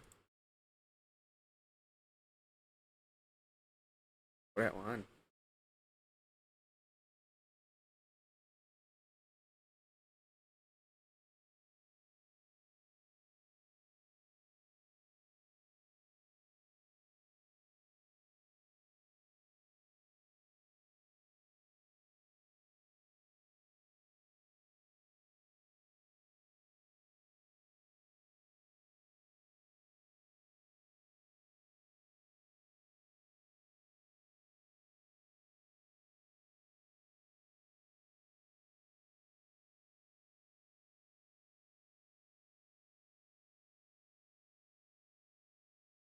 This is battle.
You're right.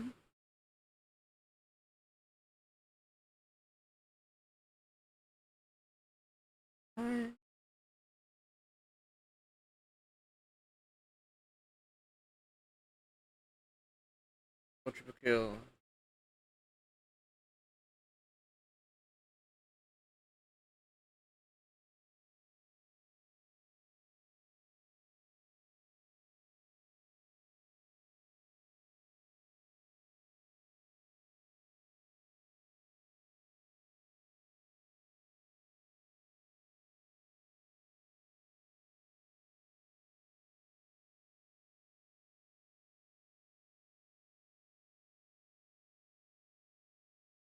Good laughing, but it's over, man.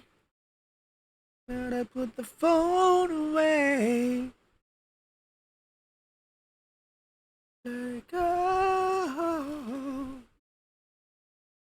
Surely I should keep my producer. When it's unpublished, toxic.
Let's go back to browsing.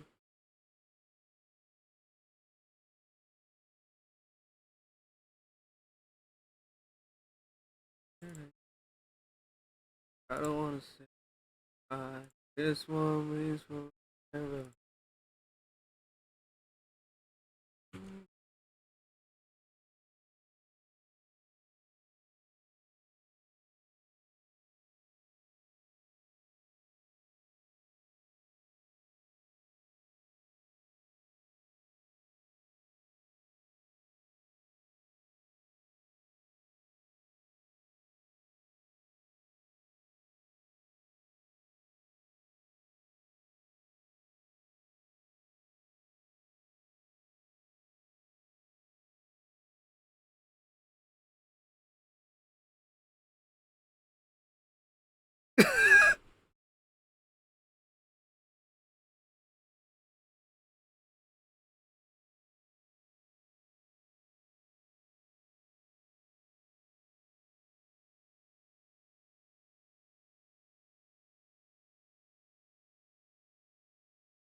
I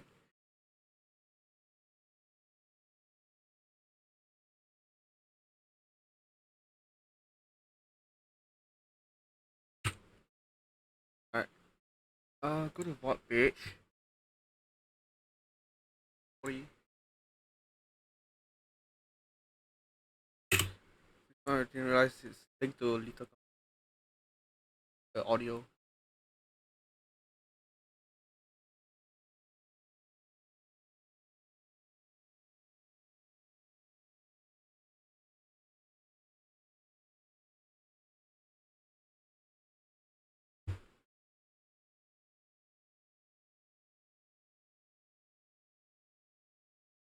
Okay. Download it.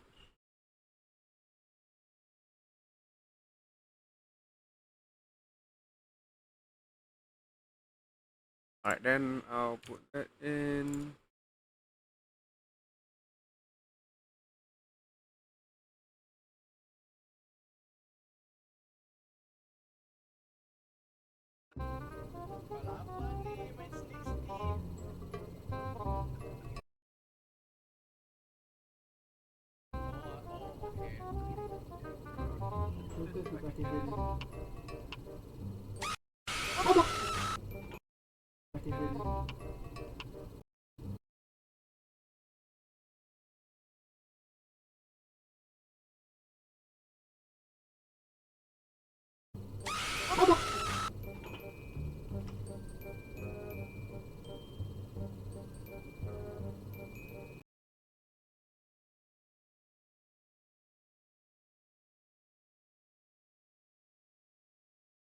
Prop.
Fuck, the echo, bro.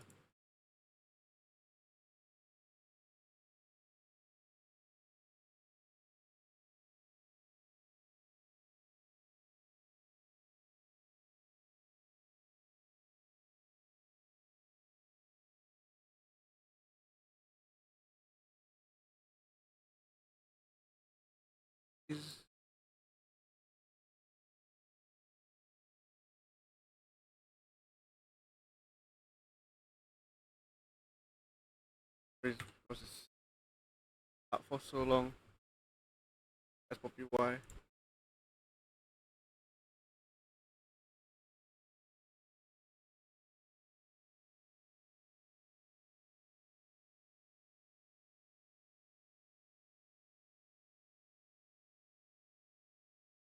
Yeah, for,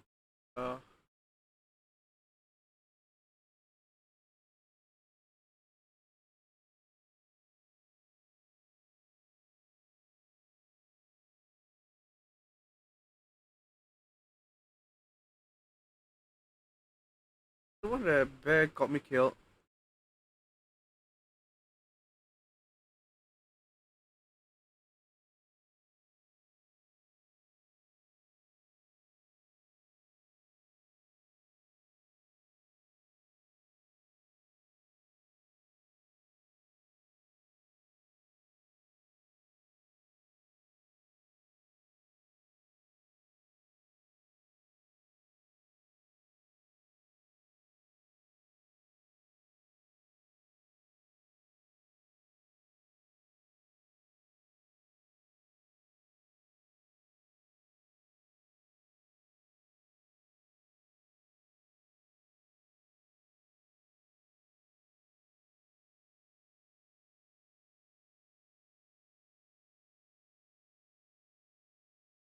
Mm-hmm.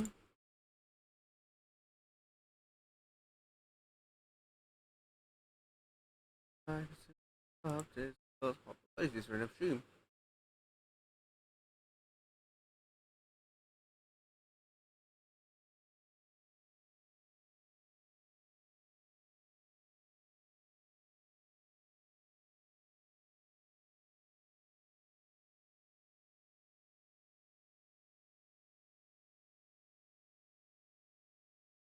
Oh,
watching the car.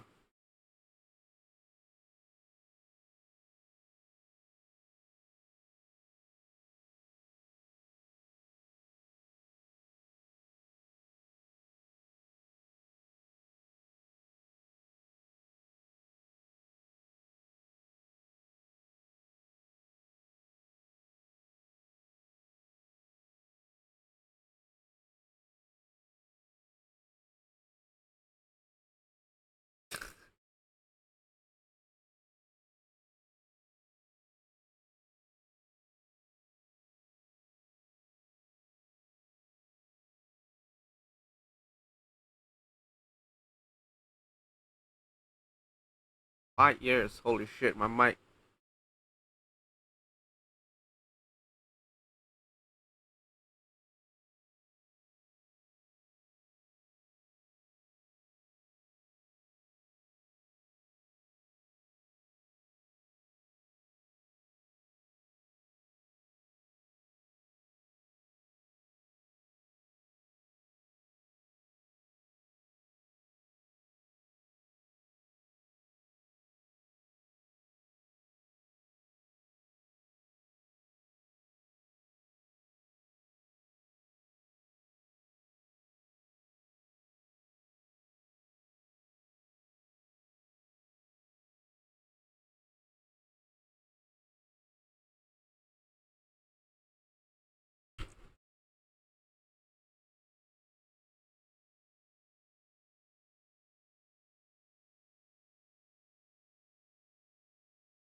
Lower my mic. Yeah.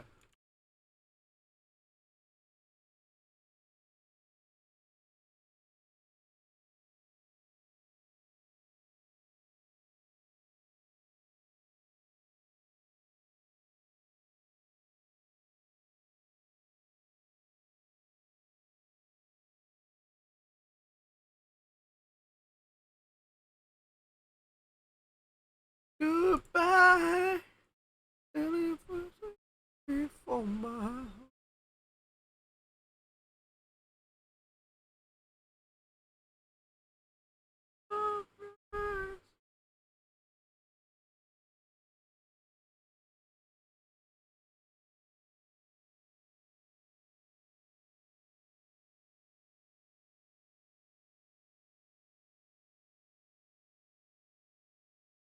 Hey, I forgot which one. Oh. Oh wait, no, it's the Alan Gang one.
How do I say goodbye?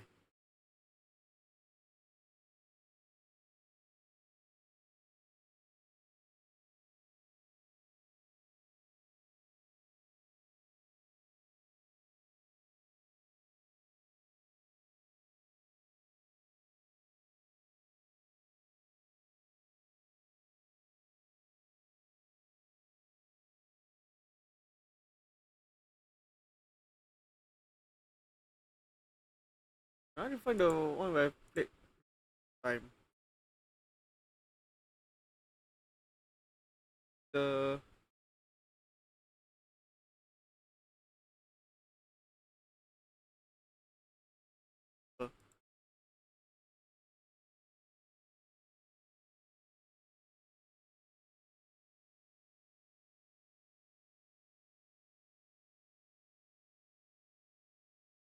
I don't know what is this stream about.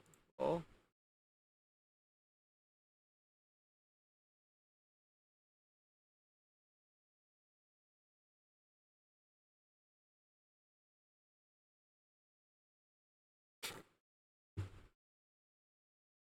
oh no, it's this one.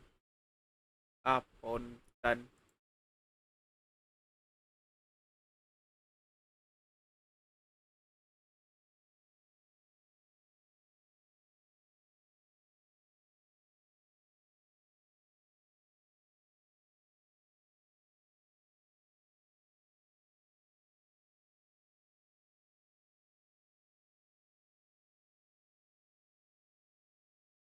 Break.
Oh my god, my mic.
Holy fuck, my ears.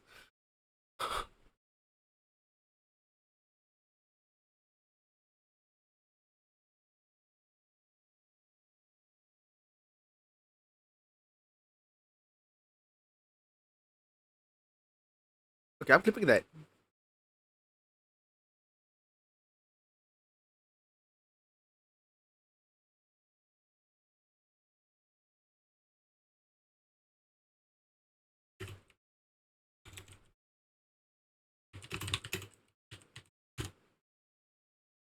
I'll take that, put it inside. Wait, how many? 30, 45. Oh, but I already have, yeah.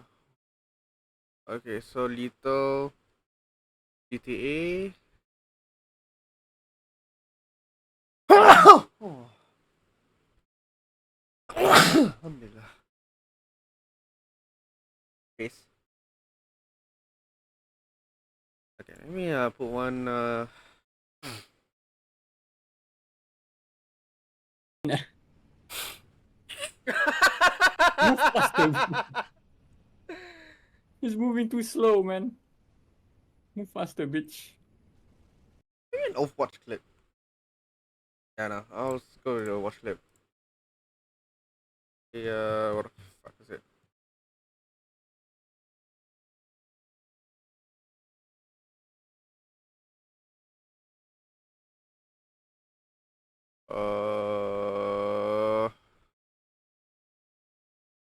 Apa ni? Oh, wait, no, it is the one I flew.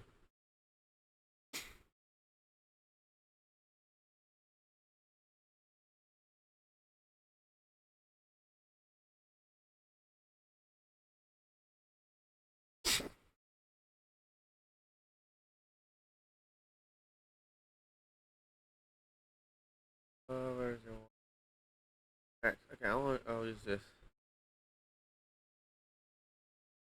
Okay.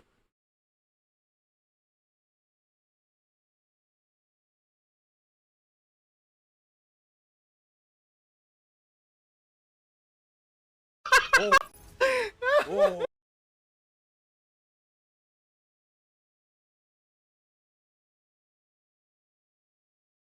Shit don't go your way, need Hey, let's go. Oh, let's go. Hey, let's go.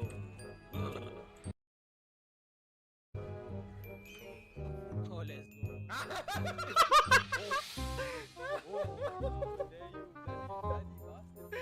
Yes, I get to do it.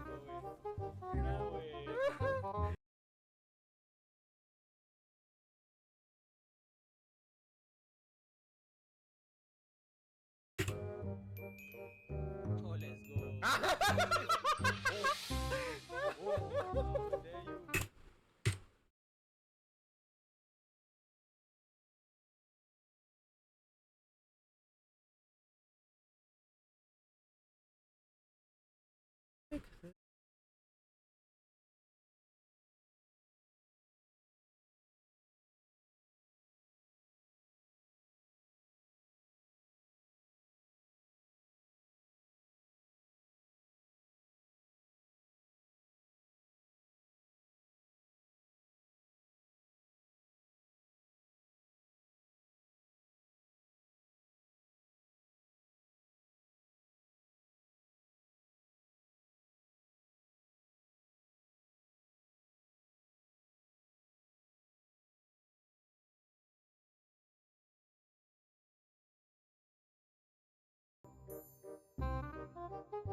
Maybe I'll just use my saber clips.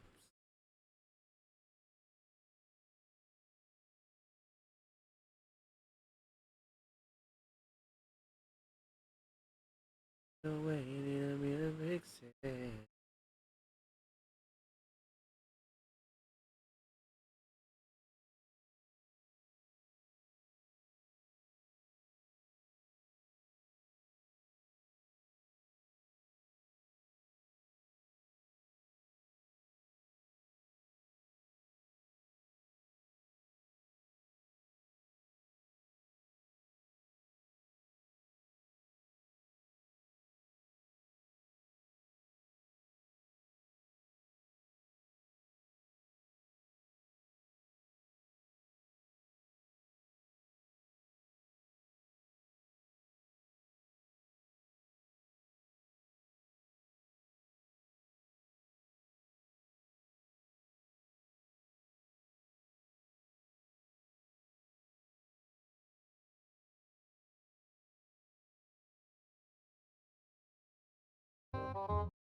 If my world stops falling apart.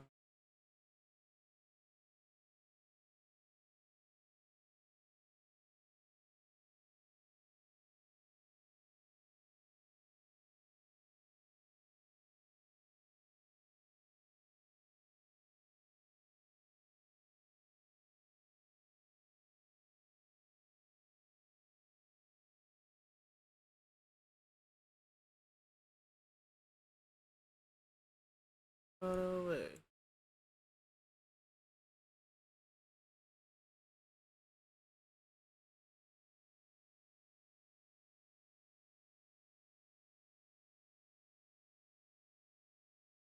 Yeah, you fight and reason.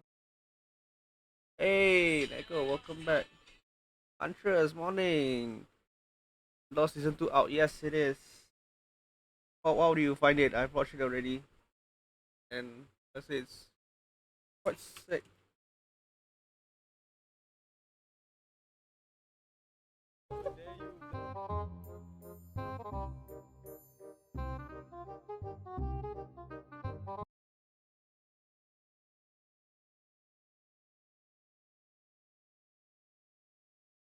Yep.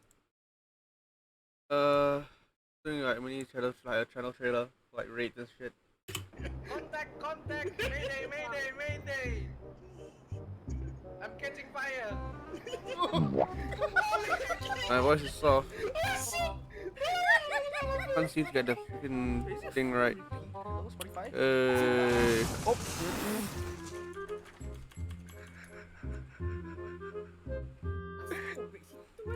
Kasi like taon. Means the front desk boleh lah. Oh, fuck off! I'm in the back rooms.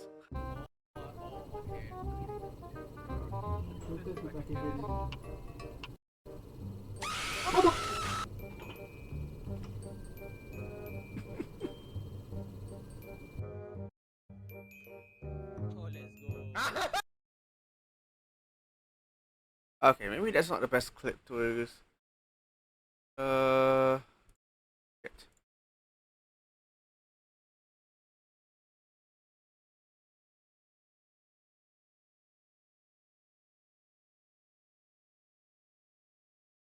Actually, hang on, let me see if I can find one that I'm playing. Apa ni? Scheduling time.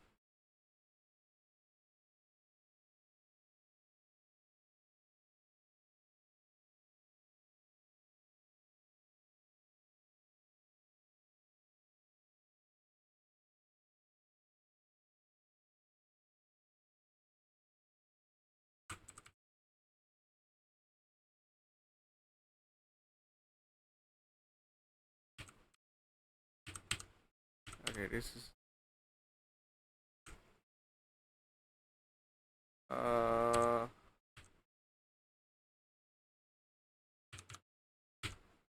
I'll find where I gotta pick cock. Sounds weird, but yes. In you make videos too.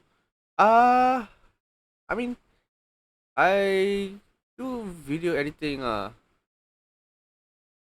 my own. I haven't done it in quite a while. Last time I did was quite some time ago.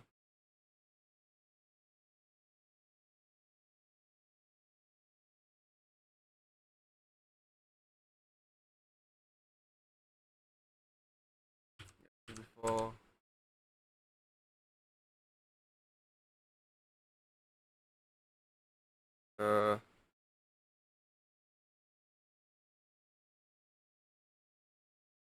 So YouTube? No, I haven't really done YouTube.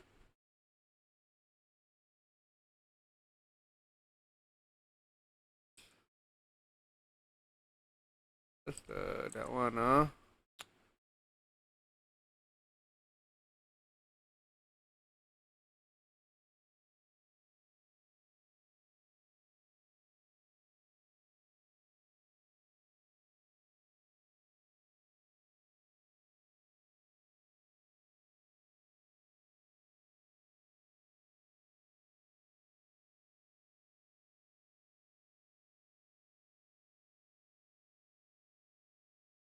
Uh,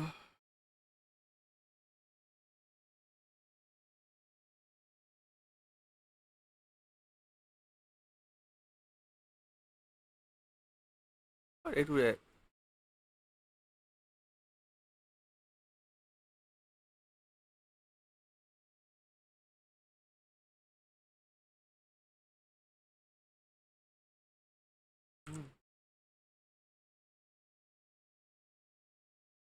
Oh, diesel. And put the donut.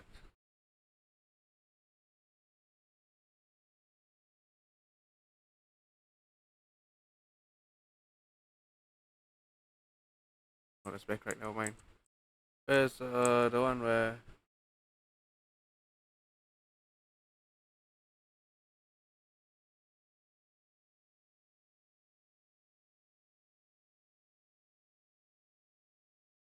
Got the back right now.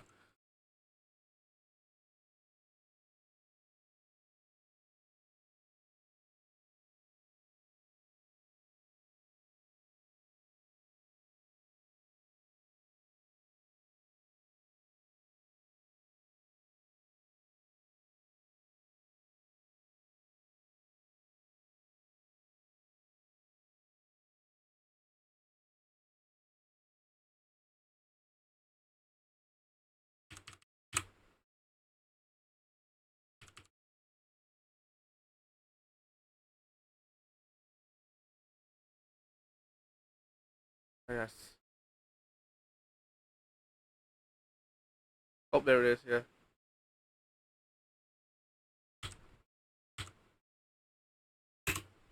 Alright, that's what I want to clip. Then.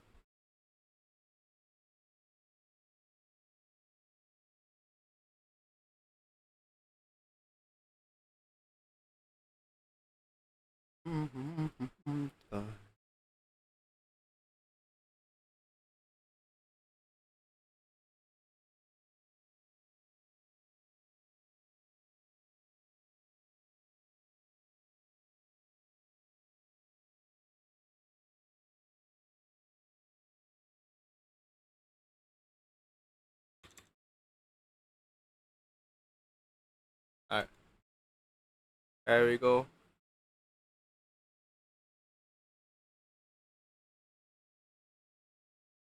Fuck, that's why I didn't adjust my Discord thing.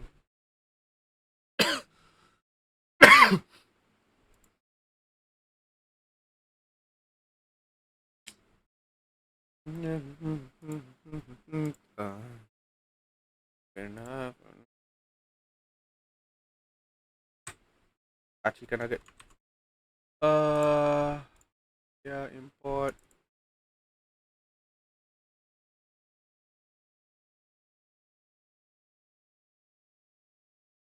Base clip, yes.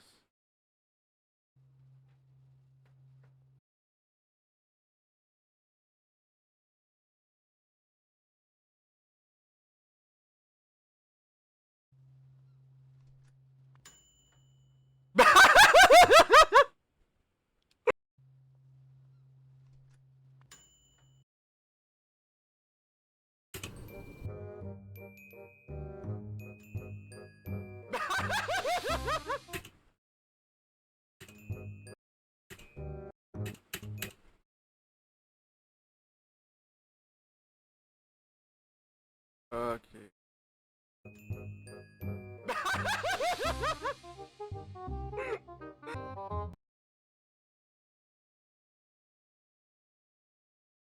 Edit. Crop ratio. Drop 121.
Sobek situ Cancel like tak on.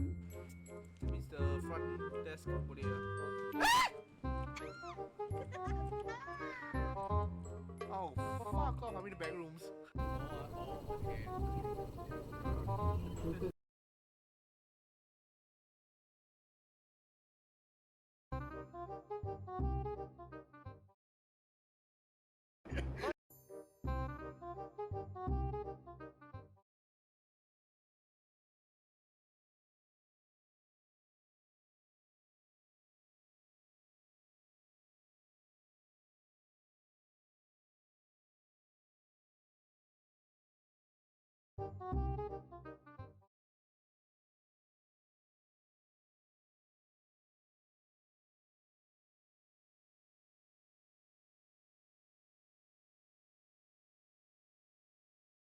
Draw first.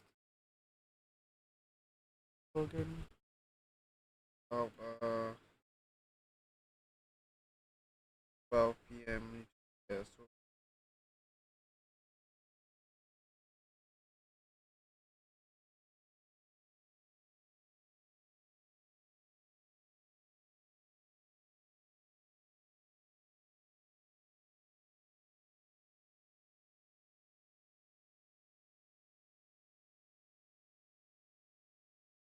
40 minutes or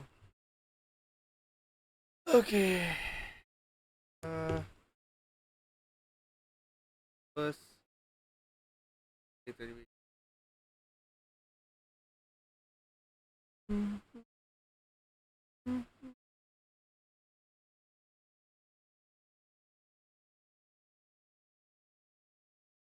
All right.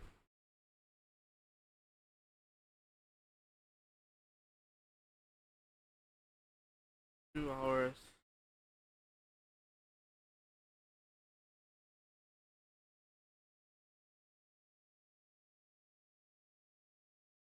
Oh, stadium. I'll switch to watch.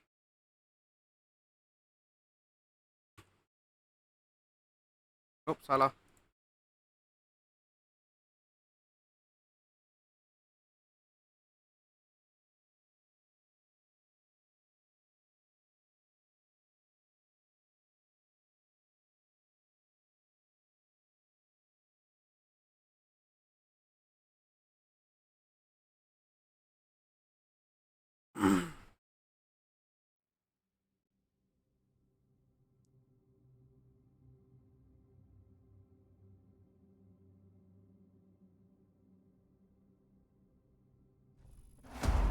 Welcome to the stadium. Let's get a look at our competitors. The first round can't get here quick enough.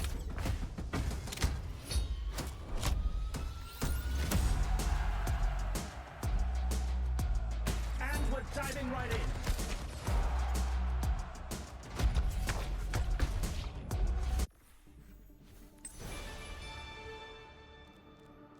Right.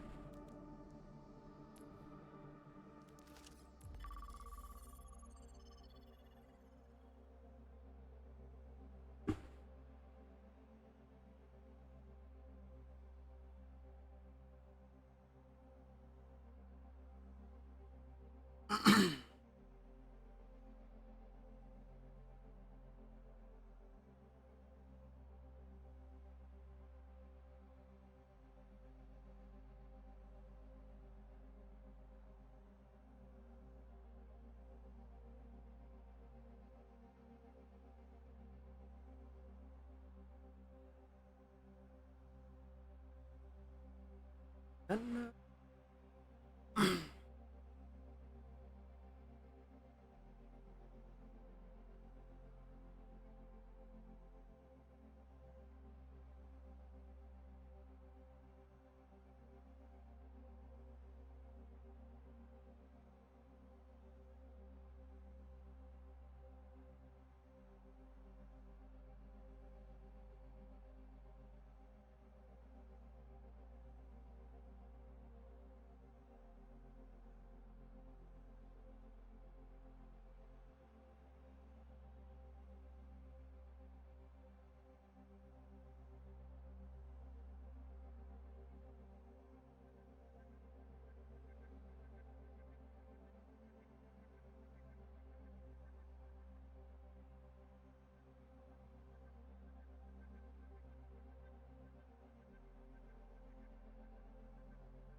There we go.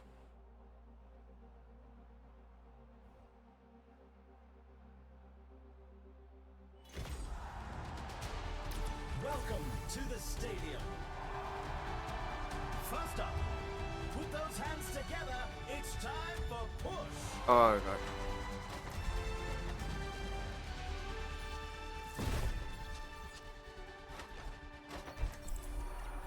Look at that game face.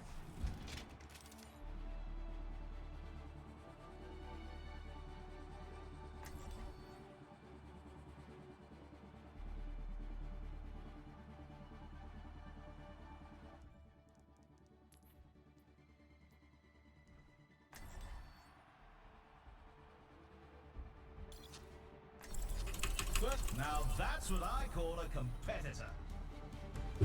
Hold on to your hard drives, folks. The game is about to begin.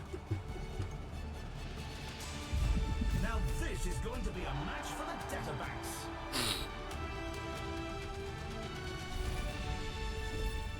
Welcome to the armory.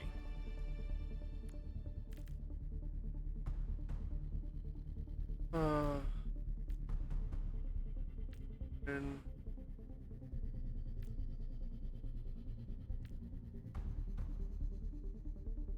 Everyone could use a little help in the stadium. These are example builds picked by the pros to start our competitors off on the right foot.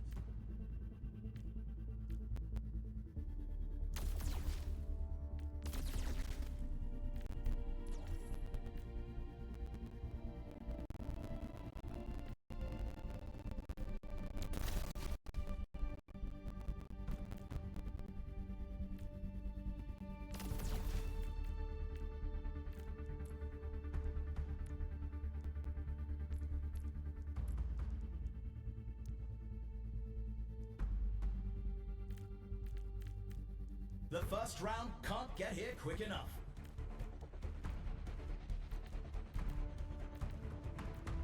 I'm here.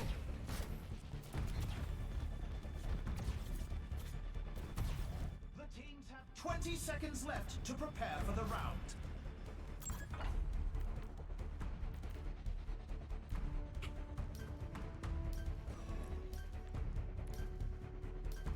Not long now until the teams lock in for the round. Huh.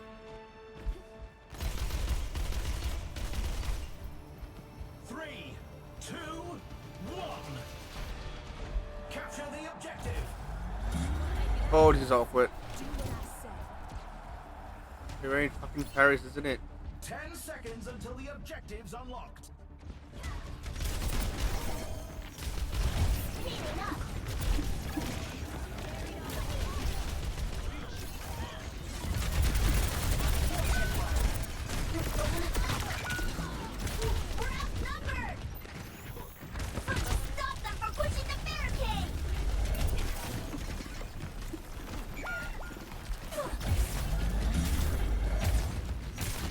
Damn it.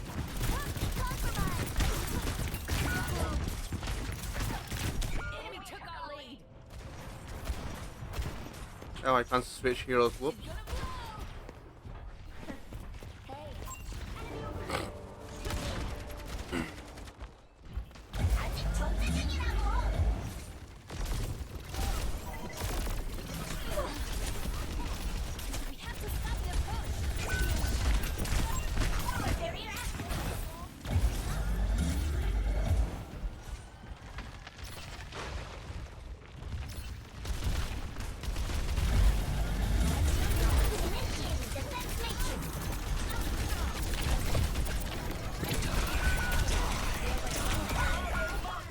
Oh, fucking damn it.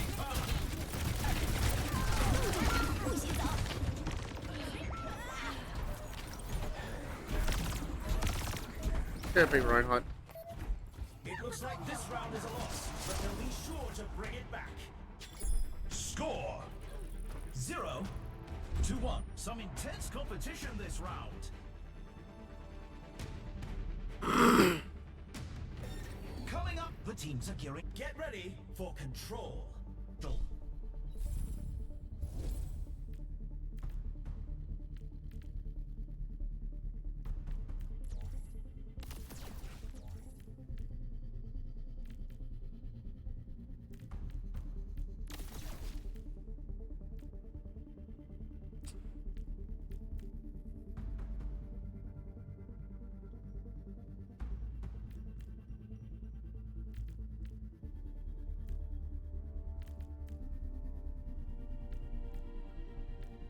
We're in the middle innings and everyone's waiting to see how the match shakes out.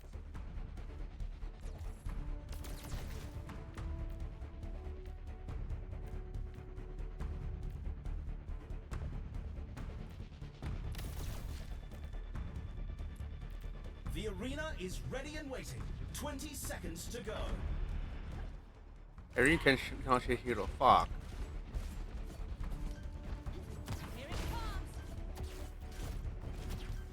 Not long now until the teams lock in for the round.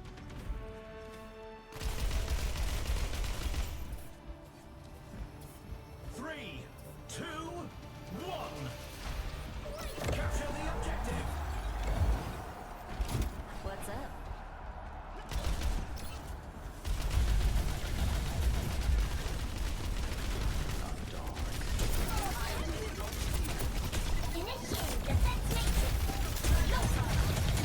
The objective goes live in 10.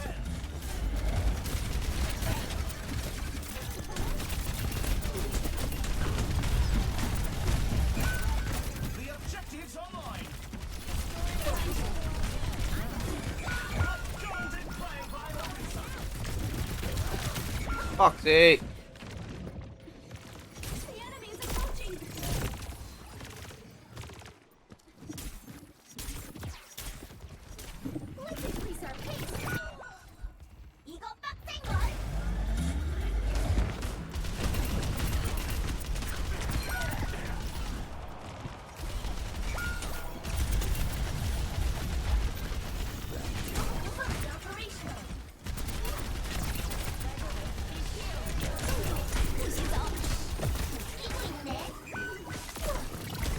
God fucking damn it.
Motherfucker.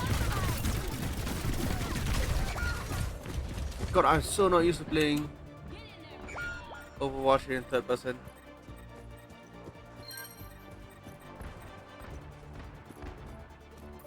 It was a hard fight, but they lose. Let the this round. Kitsune guide you! Here's our score. 0-2. You can really tell who the playmakers are.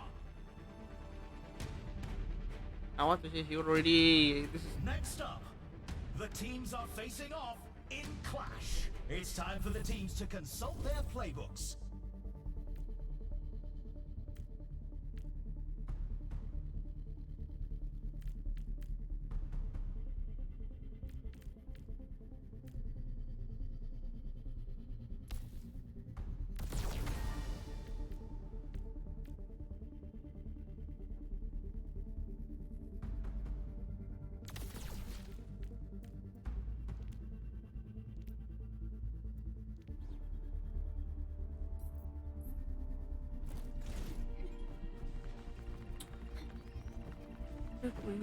less that I cry.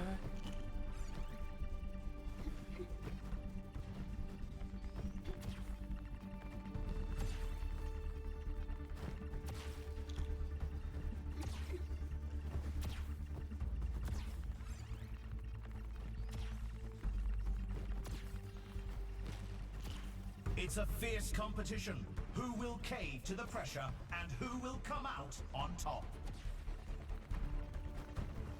Smoke 'em out of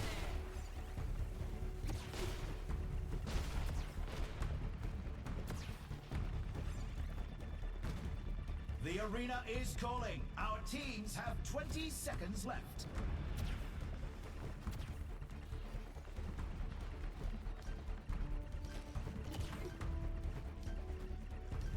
The time for preparations is almost up.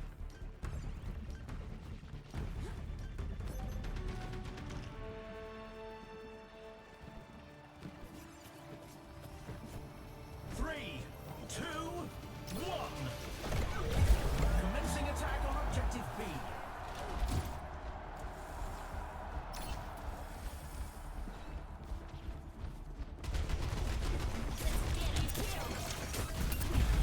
The objective unlocks in 10 seconds.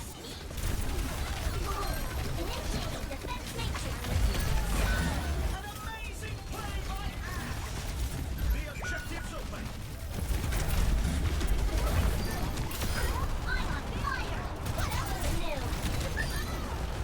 Motherfucker.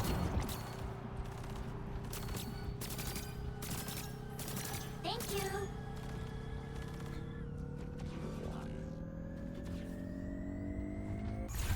And they take the objective. They're pushing forward to objective A. Heating up. Go to the big point. The objective goes live in 10. Carrier here. Bunda. The objective's live.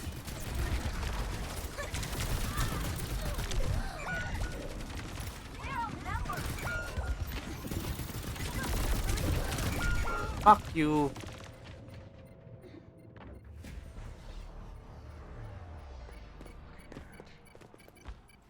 I'm not giving up. They lost the objective. Falling back to objective B.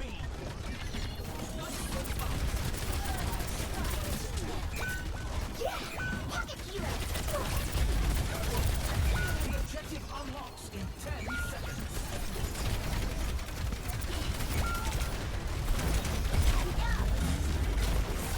Bunda. Fuck lah.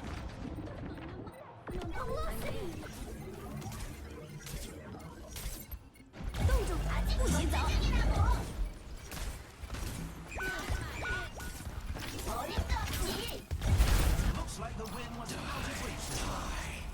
The score is 0-3. Some intense competition this round.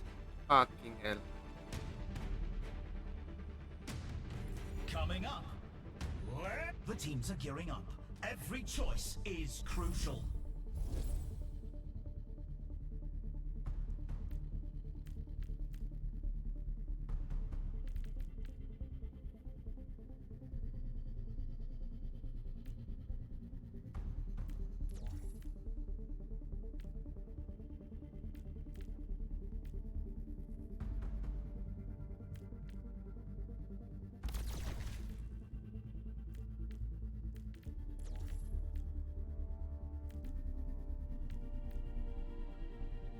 These teams are giving it their all for a shot at the win.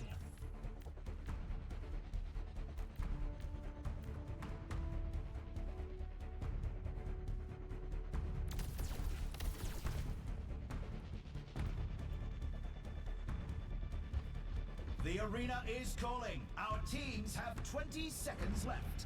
This is our last chance. Let's win this thing.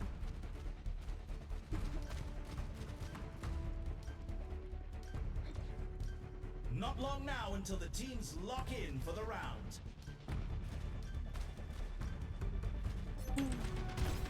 Let's increase our pace.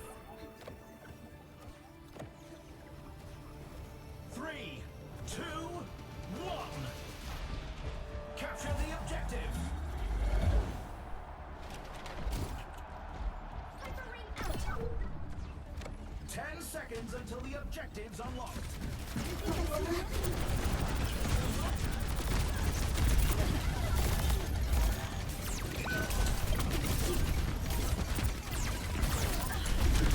They're pushing ahead. Kanina ba? The Deadlock Gang sent their fighters for that play.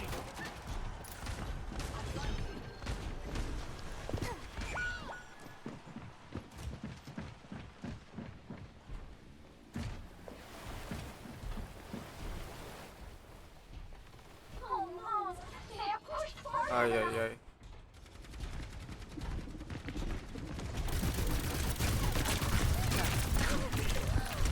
Fuck! The enemy's starting to move their barricade.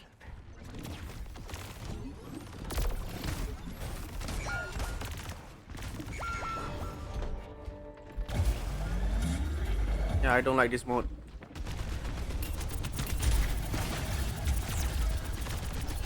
Forward barrier activated.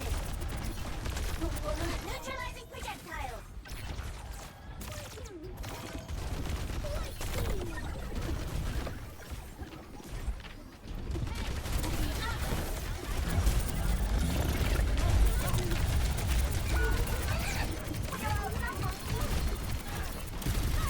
I don't like this mode. I really don't like this mode.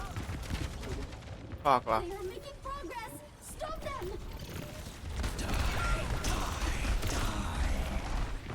This is actual freaking Valorant, holy shit. They gave it their all, but it seems they're out of the match. Here's looking forward to their next attempt.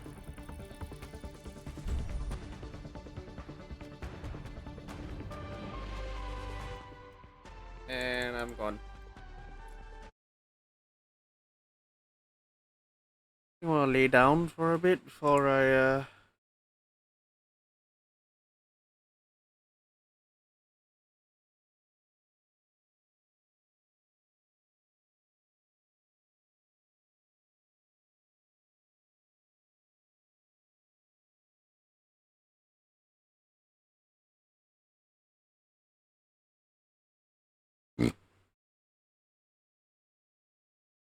I mean, can I read?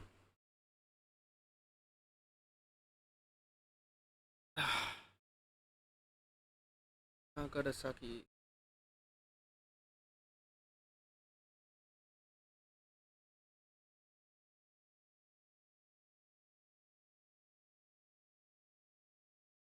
To copy down this read message, I'll just head off. Slowly get myself ready to slowly get myself ready to go for my lesson.